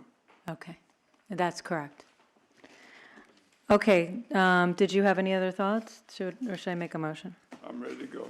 Okay, I'm just going to make a motion. In the matter of, what are we calling this? Douglas Williams, S&C Oil Company, Inc., case number 6165-2. Bad eyes. I move that we grant a regular variance beginning today and continuing through November 28th, 2020, or until final compliance, whichever occurs first. And it will be for the Douglas lease, which is at Southeast Pasadena Avenue and 31st in Long Beach, 90807, for their equipment there. And it's from Rule 203B, and in particular from conditions 2 and 3 of their permit, as well as the permit equipment description, which requires a connection to the Loma Linda Gas Company line. And also from Rule 463C, only to the extent that the current vapor collection system does not meet the rule's definition of a vapor recovery system. It will also be for the Moore lease, which is located at 200 Northwest Pasadena Avenue in Long Beach, 90806, also for the equipment there. And it will be similarly from Rule 203B, from conditions of their permit 2, 3, and 5, as well as the permit equipment description, which requires a venting to the gas line. And similarly, Rule 463C, but as was stated for the Douglas lease, only to the extent that the current vapor collection system does not meet the definition in the rule of a vapor recovery system. I further move that we incorporate the conditions on, on Exhibit A. But I believe unless there are any other fees, Madam Clerk, aside from, okay, so then with the exception that we will delete condition number 13, since there are no excess emissions anticipated, and we'll renumber 14 as number 13, and no other changes to the proposed conditions, so we will incorporate those conditions as is, and the excess emissions, again, are anticipated to be none of VOCs. And that completes my motion. Is there a second? I'll second. Okay, is there a discussion on that motion? Okay, seeing none. Senator, how do you vote? I vote aye. Dr. Bernstein, how do you vote? Aye. Ms. Verdugo-Peralta, how do you vote? Aye. Mr. Balagopalan? Yes. I vote yes. Motion passes 5-0. Okay, thank you. Did you have, okay. Okay, great, we got through that. We have one more matter. So if we take a moment just to shuffle our papers. Before I do that, before I forget, I wanted to,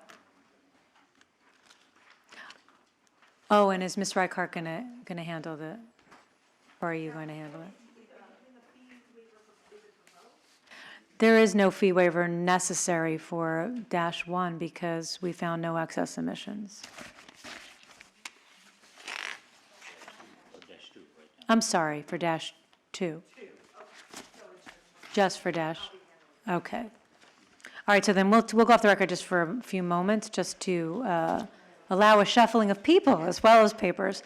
And Mr. Tether, I just wanted to take a moment to thank you for your excellent presentation, so it's very clear in all of your exhibits, so thank you for that. It's a little crazy.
Excuse me?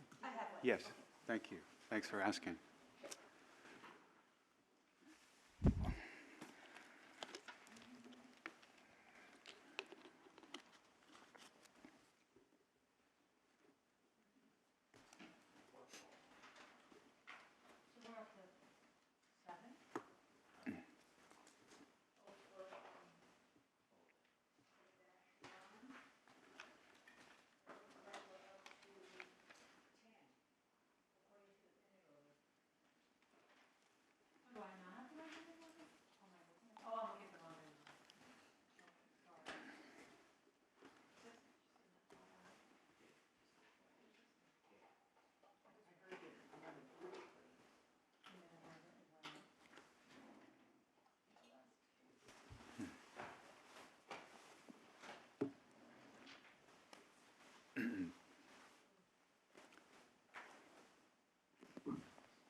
Could you tell me these dates were?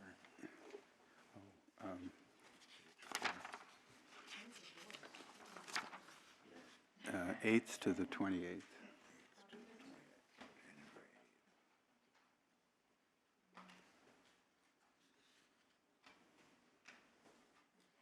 And I'll just say operation.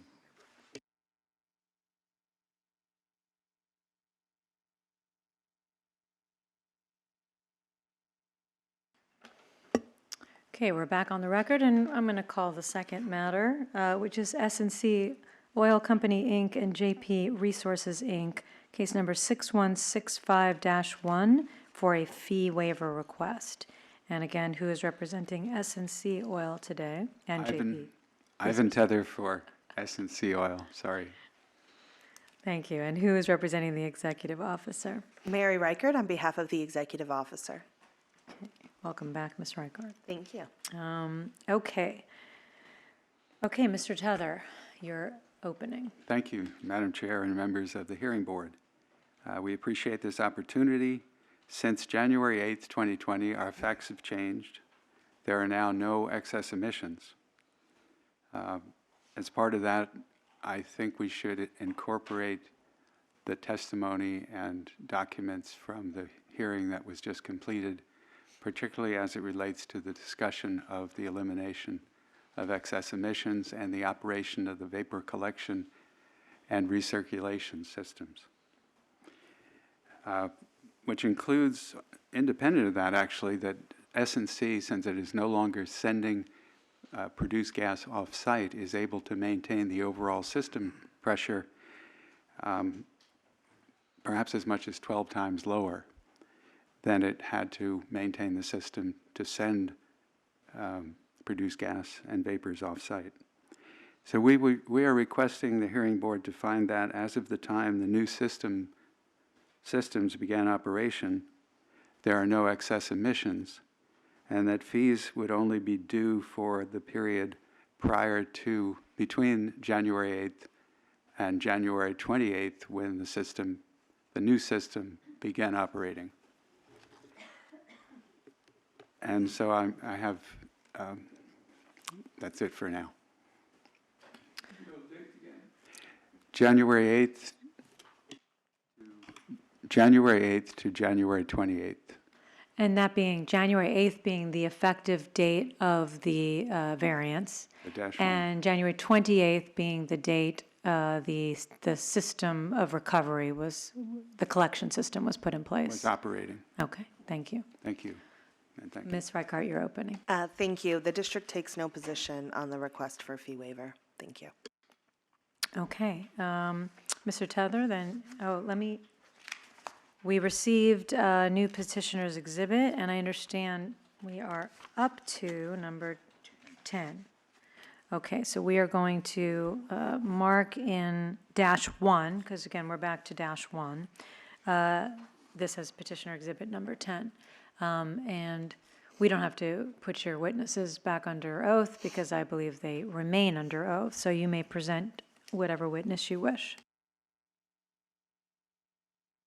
First witness would be Mr. Williams, Douglas Williams, who is taking the oath and who is an owner or the owner and manager of S&C Oil Company. Mr. Williams, is S&C experiencing any excess emissions at the Pauley lease or the Barnes-Bush lease? No, as discussed previously, we have the equipment operating. And you've already explained in the prior case how the new system provides better protection against leaks than the prior system, at least potentially. For how many days of the current regular variance were the Pauley and Barnes-Bush lease potentially emitting before operation of the new vapor collection and recirculation system? That would be from January 8th until February 28th, so 20 days. Excuse me, February 28th isn't yet. Oh, I'm sorry. Sorry. No, January 28th. January 28th, correct, I'm sorry. Excuse me. And what were the excess emissions for this time period from the order, from the regular variance issued on January 8th? Yes, for 2020. Yes, it's been calculated that it was less than 3.3 pounds per day VOC and less than 0.1 pounds per day benzene for the Barnes-Bush lease.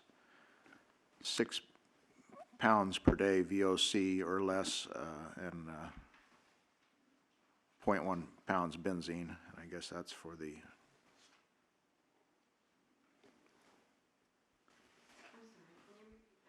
That's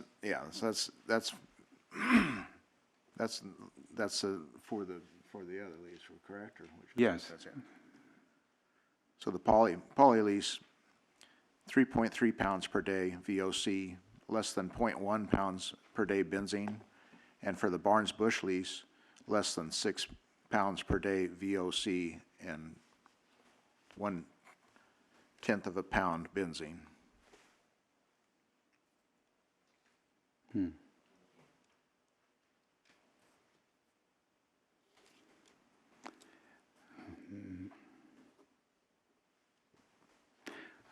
I pause because I see a miscalculation on my part, and our part.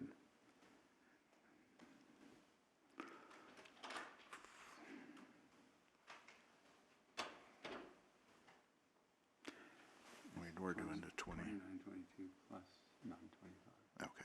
Oh, no, 1 cent. Oh, no, that's right. I'm sorry. Do you know what the total calculated excess emissions fee would be if it were calculated? Yes, it had been calculated at $6,286 per ton of organic gases. So that would equate to $29.22. And for benzene? And for the 0.2 pounds of benzene, That was confusing, I'm sorry. You said a total of $6,282. per and then you s- ton, yes, per ton of organic gases. So we're much less than under a ton, so total would be 29.22 is my understanding, so. Okay, This is just by way of example. okay. So you're just saying if you were to do it by actual amount, Actual amount. this is what you would owe based on the fact that it's 6,282 per ton of ton. VOC. Thank you. Correct, yes. So the total fee would be per day, how much? The total for the day would be $29.22 per day, total for the 2 leases. So do you have a request for this 20-day time period? Yes, given all our expenses and outlay in cash and what we're expected to do, we'd like some relief from this. And what kind of relief would you request, or what amount? Well, I guess the normal fee is $199.09, and we'd like to see that reduced to 25% or $49.77 a day. Okay, thank you. That's the end of direct testimony for, I'm sorry, the 199, that's the minimum for the day? yes. Okay, and so just so we understand, okay. So the minimum required that you would otherwise have to pay if you didn't get a fee reduction would be 199.09, because that's the minimum in the rule. And if you could just say correct, that would. Correct. Okay, thank you, just so we have it on the record. You did a calculation, and it was for one of the leases or both combined, the Both. 29? Yes, both combined. That's Okay, both so combined. $29.22, $29.22 was the actual. So what you're asking the board is for the period of time from January 8th through the 28th to reduce it to $47 a day. Yes, they calculated 25% of the minimum would be $49.77 a day. Sorry, $49.70. So that's the request for that period. Okay. And then you had a request I'm sorry, Mr. Tether, the other request is after January 28th, a complete elimination. Sorry that there are no excess emissions after that date. Okay. And there will be further testimony by Mr. Laney in support of that. Okay, thank you. So this concludes. You're only concluding that one part. Correct. Okay, Thank you. thank you. Questions, Ms. Reichart? No questions, thank you. Anyone else have any questions on that testimony? Mr. Balagopalan? Mr. Douglas, so how did you come up with the 25%? That was my advice, that would be possibly acceptable to the board. Okay, thank you. Before the 8th of January, there were excess emissions, correct? That is correct. Okay, for a period of time, you also shut all these leases in on the 25th of December, is that, no, 5th of December? The 5th of December, I believe, yes. December. So all the additional excess emissions we would have seen would have been very similar to what we saw between the 8th and the 28th? From the 5th? Yes, that would be correct. Okay.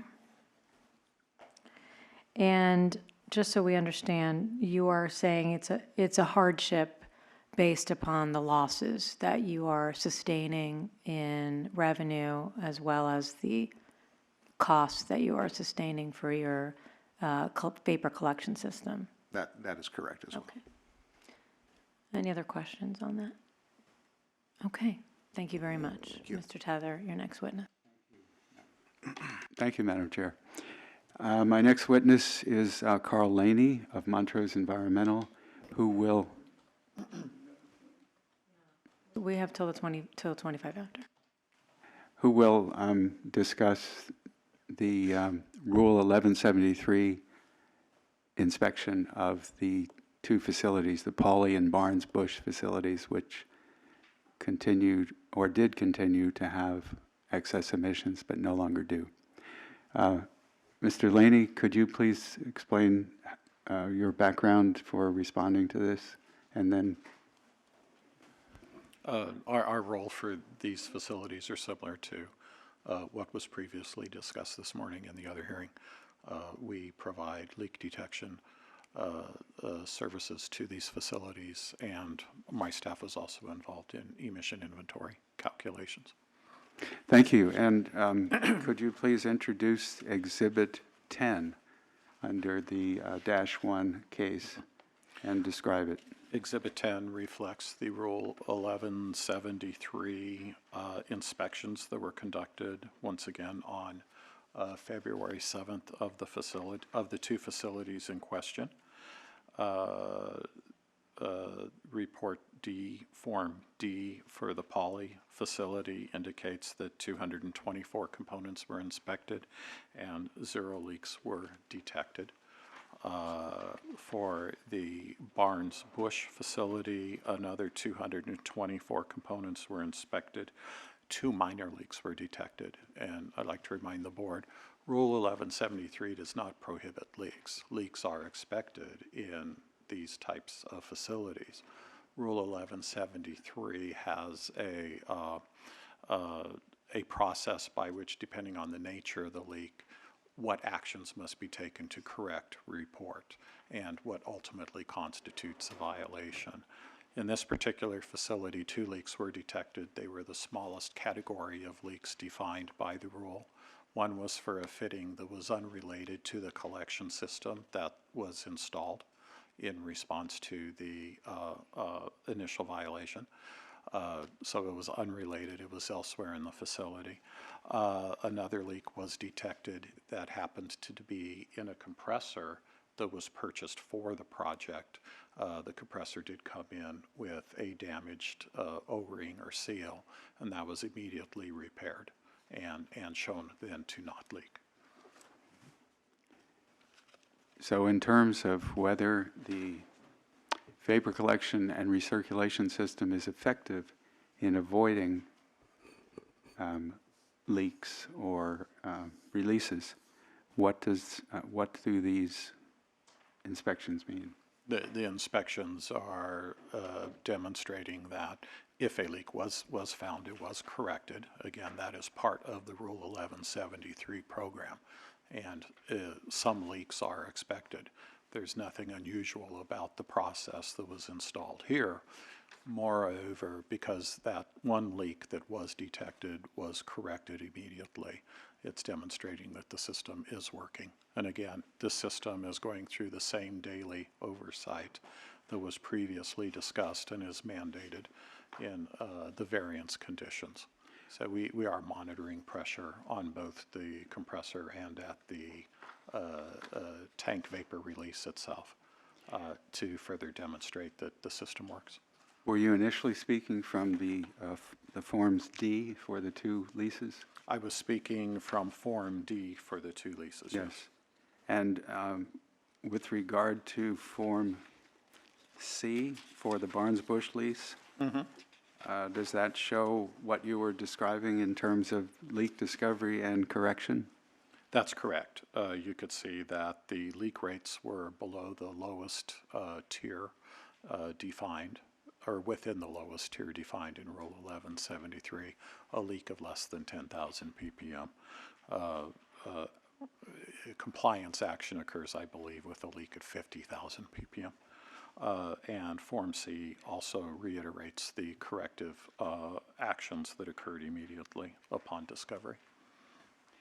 Based on this testing, is it your belief that these facilities have no excess emissions as of the date that the vapor collection and recirculation system began operation? It is, yes. Thank you. Any questions, Ms. Reichart? No questions. Any questions? Mr. Balagopalan? Mr. Laney, is the date of inspection the same as the previous? Was it done on the same day as the other leases, or this is a different date? They were all done on February 7. Yes. February 7th. Okay. Thank you. Ms. Verdugo Peralta? I have a question for District Council. Is that, Let's finish up with any questions, and then we can move to that. Any other questions for Mr. Laney? Okay. Then, Ms. Verdugo Peralta, if you have a question for... Thank you, Madam Chair. Based on the 25% that was suggested by the petitioner, is that a regular and customary amount?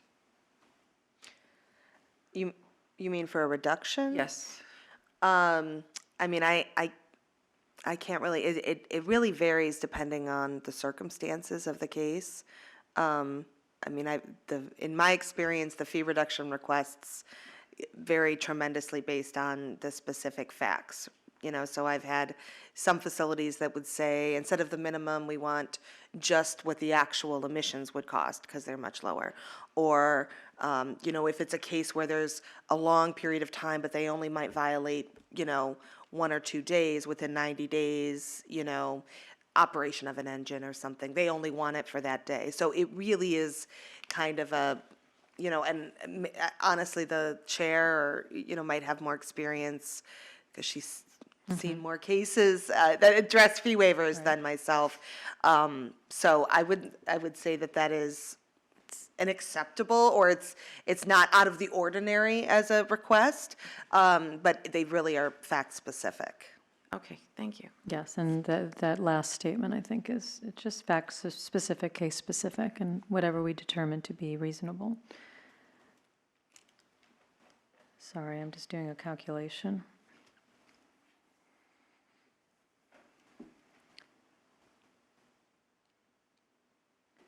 Are there any other questions while I'm doing this calculation? Yes. Oh, so I thought you were.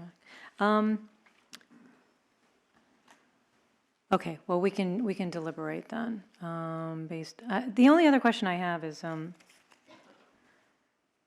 the request, and under what rule section are we asking this request today? There are two parts. Like, one is to just adjust it, and the other is to declare no excess emissions. Or is it just a fee waiver of any emissions? No, it's under Rule 303G, which authorizes an adjustment based on evidence regarding emissions presented at the time of the hearing.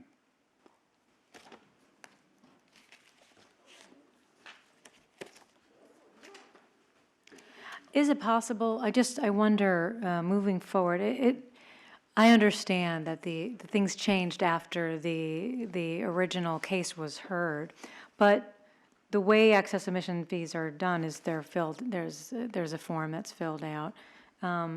Is it necessary for the board to make any decision after today, for example, with regard to waiving fees into the future, when you could simply report zero emissions and pay zero fees? For the entire period of the variance? Correct. We could do that. Otherwise it feels a little bit like we're modifying the original decision, which we didn't notice for today. And that would be modifying it to say there are zero excess emissions anticipated, which you've now presented some evidence of.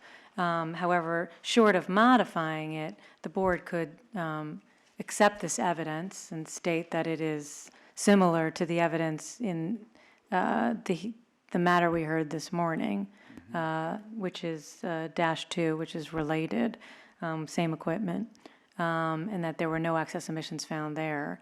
And then moving forward, there would be no fees due so long as it continues to be that there are no excess emissions based on continuing and what is it called? Monitoring or the daily tests and the daily Audiovisual monitoring. monitoring and And the quarterly. quarterly 1173 1173 inspection. Just a clarification, from January 8th, I mean, until they install the compressor, the assumption there is excess emission. It's only after they install the compressor, the excess emission, we say is. That is correct. We're looking at two different time different things, periods, yeah. right? So- So the first request is January 8th through the 28th, a reduction in fees. And then subsequently, Subsequently, they're asking for, so then, and actually three things. One would be January 8th to the 28th, a reduction in fee. January 28th to today's date already occurred, so there would have to be a fee waiver of anything from up to there. But to go prospectively through the end of the existing variance, I hesitate to do. It sounds a lot like a modification as opposed to if it could be handled through a reporting of zero emissions, then we could do that. And it could be based on our deliberations that from the period of January 28th to today, we find no excess emissions, and so we waive those fees. And it can be carried forward from there. That sounds quite reasonable, and we would perhaps be responsible for reporting any deviation, but in the future, which we do not anticipate. So at whatever time we're required to pay or report fees, we would report zero excess emissions as of January 28th. Yes, that's, Okay. I understand the procedural aspect of that. Any other questions? Seeing the time. Are there any other questions before we move to a close? Okay, thank you. Thank you. On that. Is there any closing statement you wish to make? Oh, anybody who wishes to be heard in this matter? I don't see anyone. I don't think Ms. Honeyzofra wishes to be heard. No, we've already said it, and we simply reiterate our requests. Thank you. As you articulated. Thank you, Thank you. Madam Chair. Any District closing- takes no position. Okay. Board members, I see reason to both adjust the fees as well as to waive fees, at least through today's date from the 28th of January. So let's take one at a time.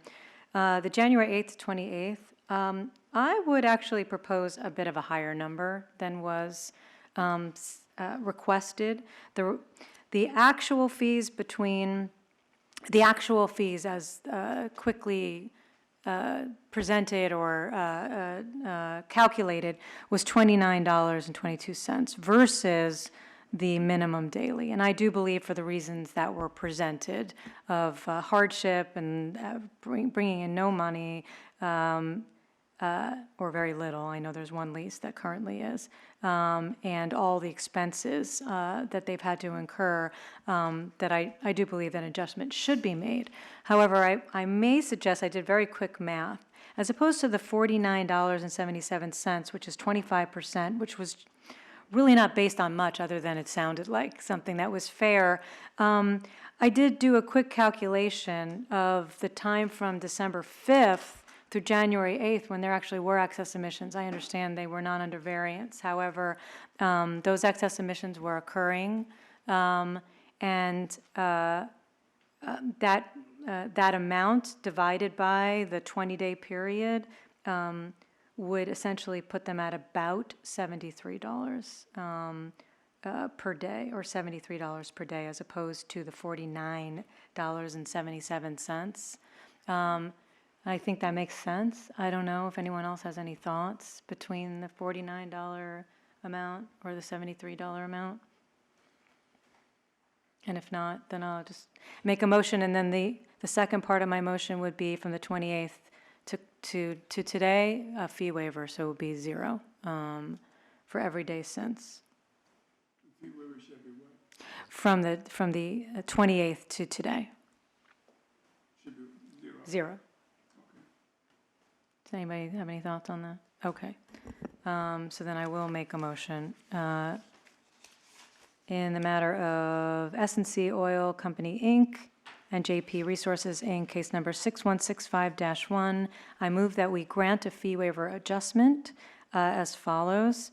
For the period of time between January 8th and January 28th, rather than having to pay the minimum fee of $199.09, that the fee be adjusted down to account for actual plus a bit of an adjustment to equal $73 per day for that period from January 8th to the 28th. I further move that for the period, well, that would be through the 27th. January 8th through the 27th would be $73 a day.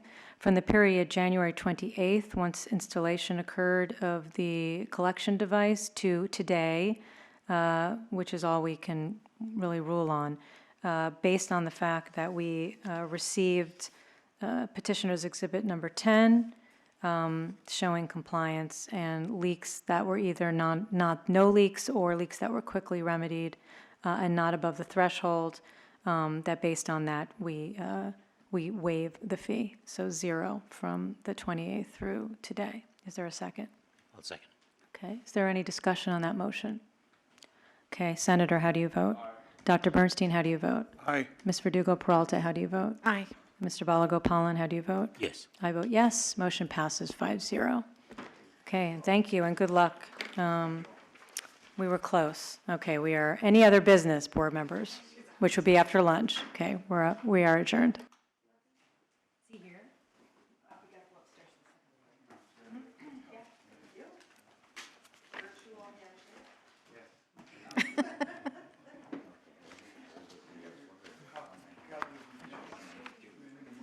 Oh, it's not. Is that one in next one?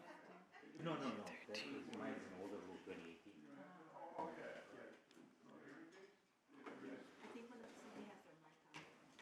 Someone have their mic on?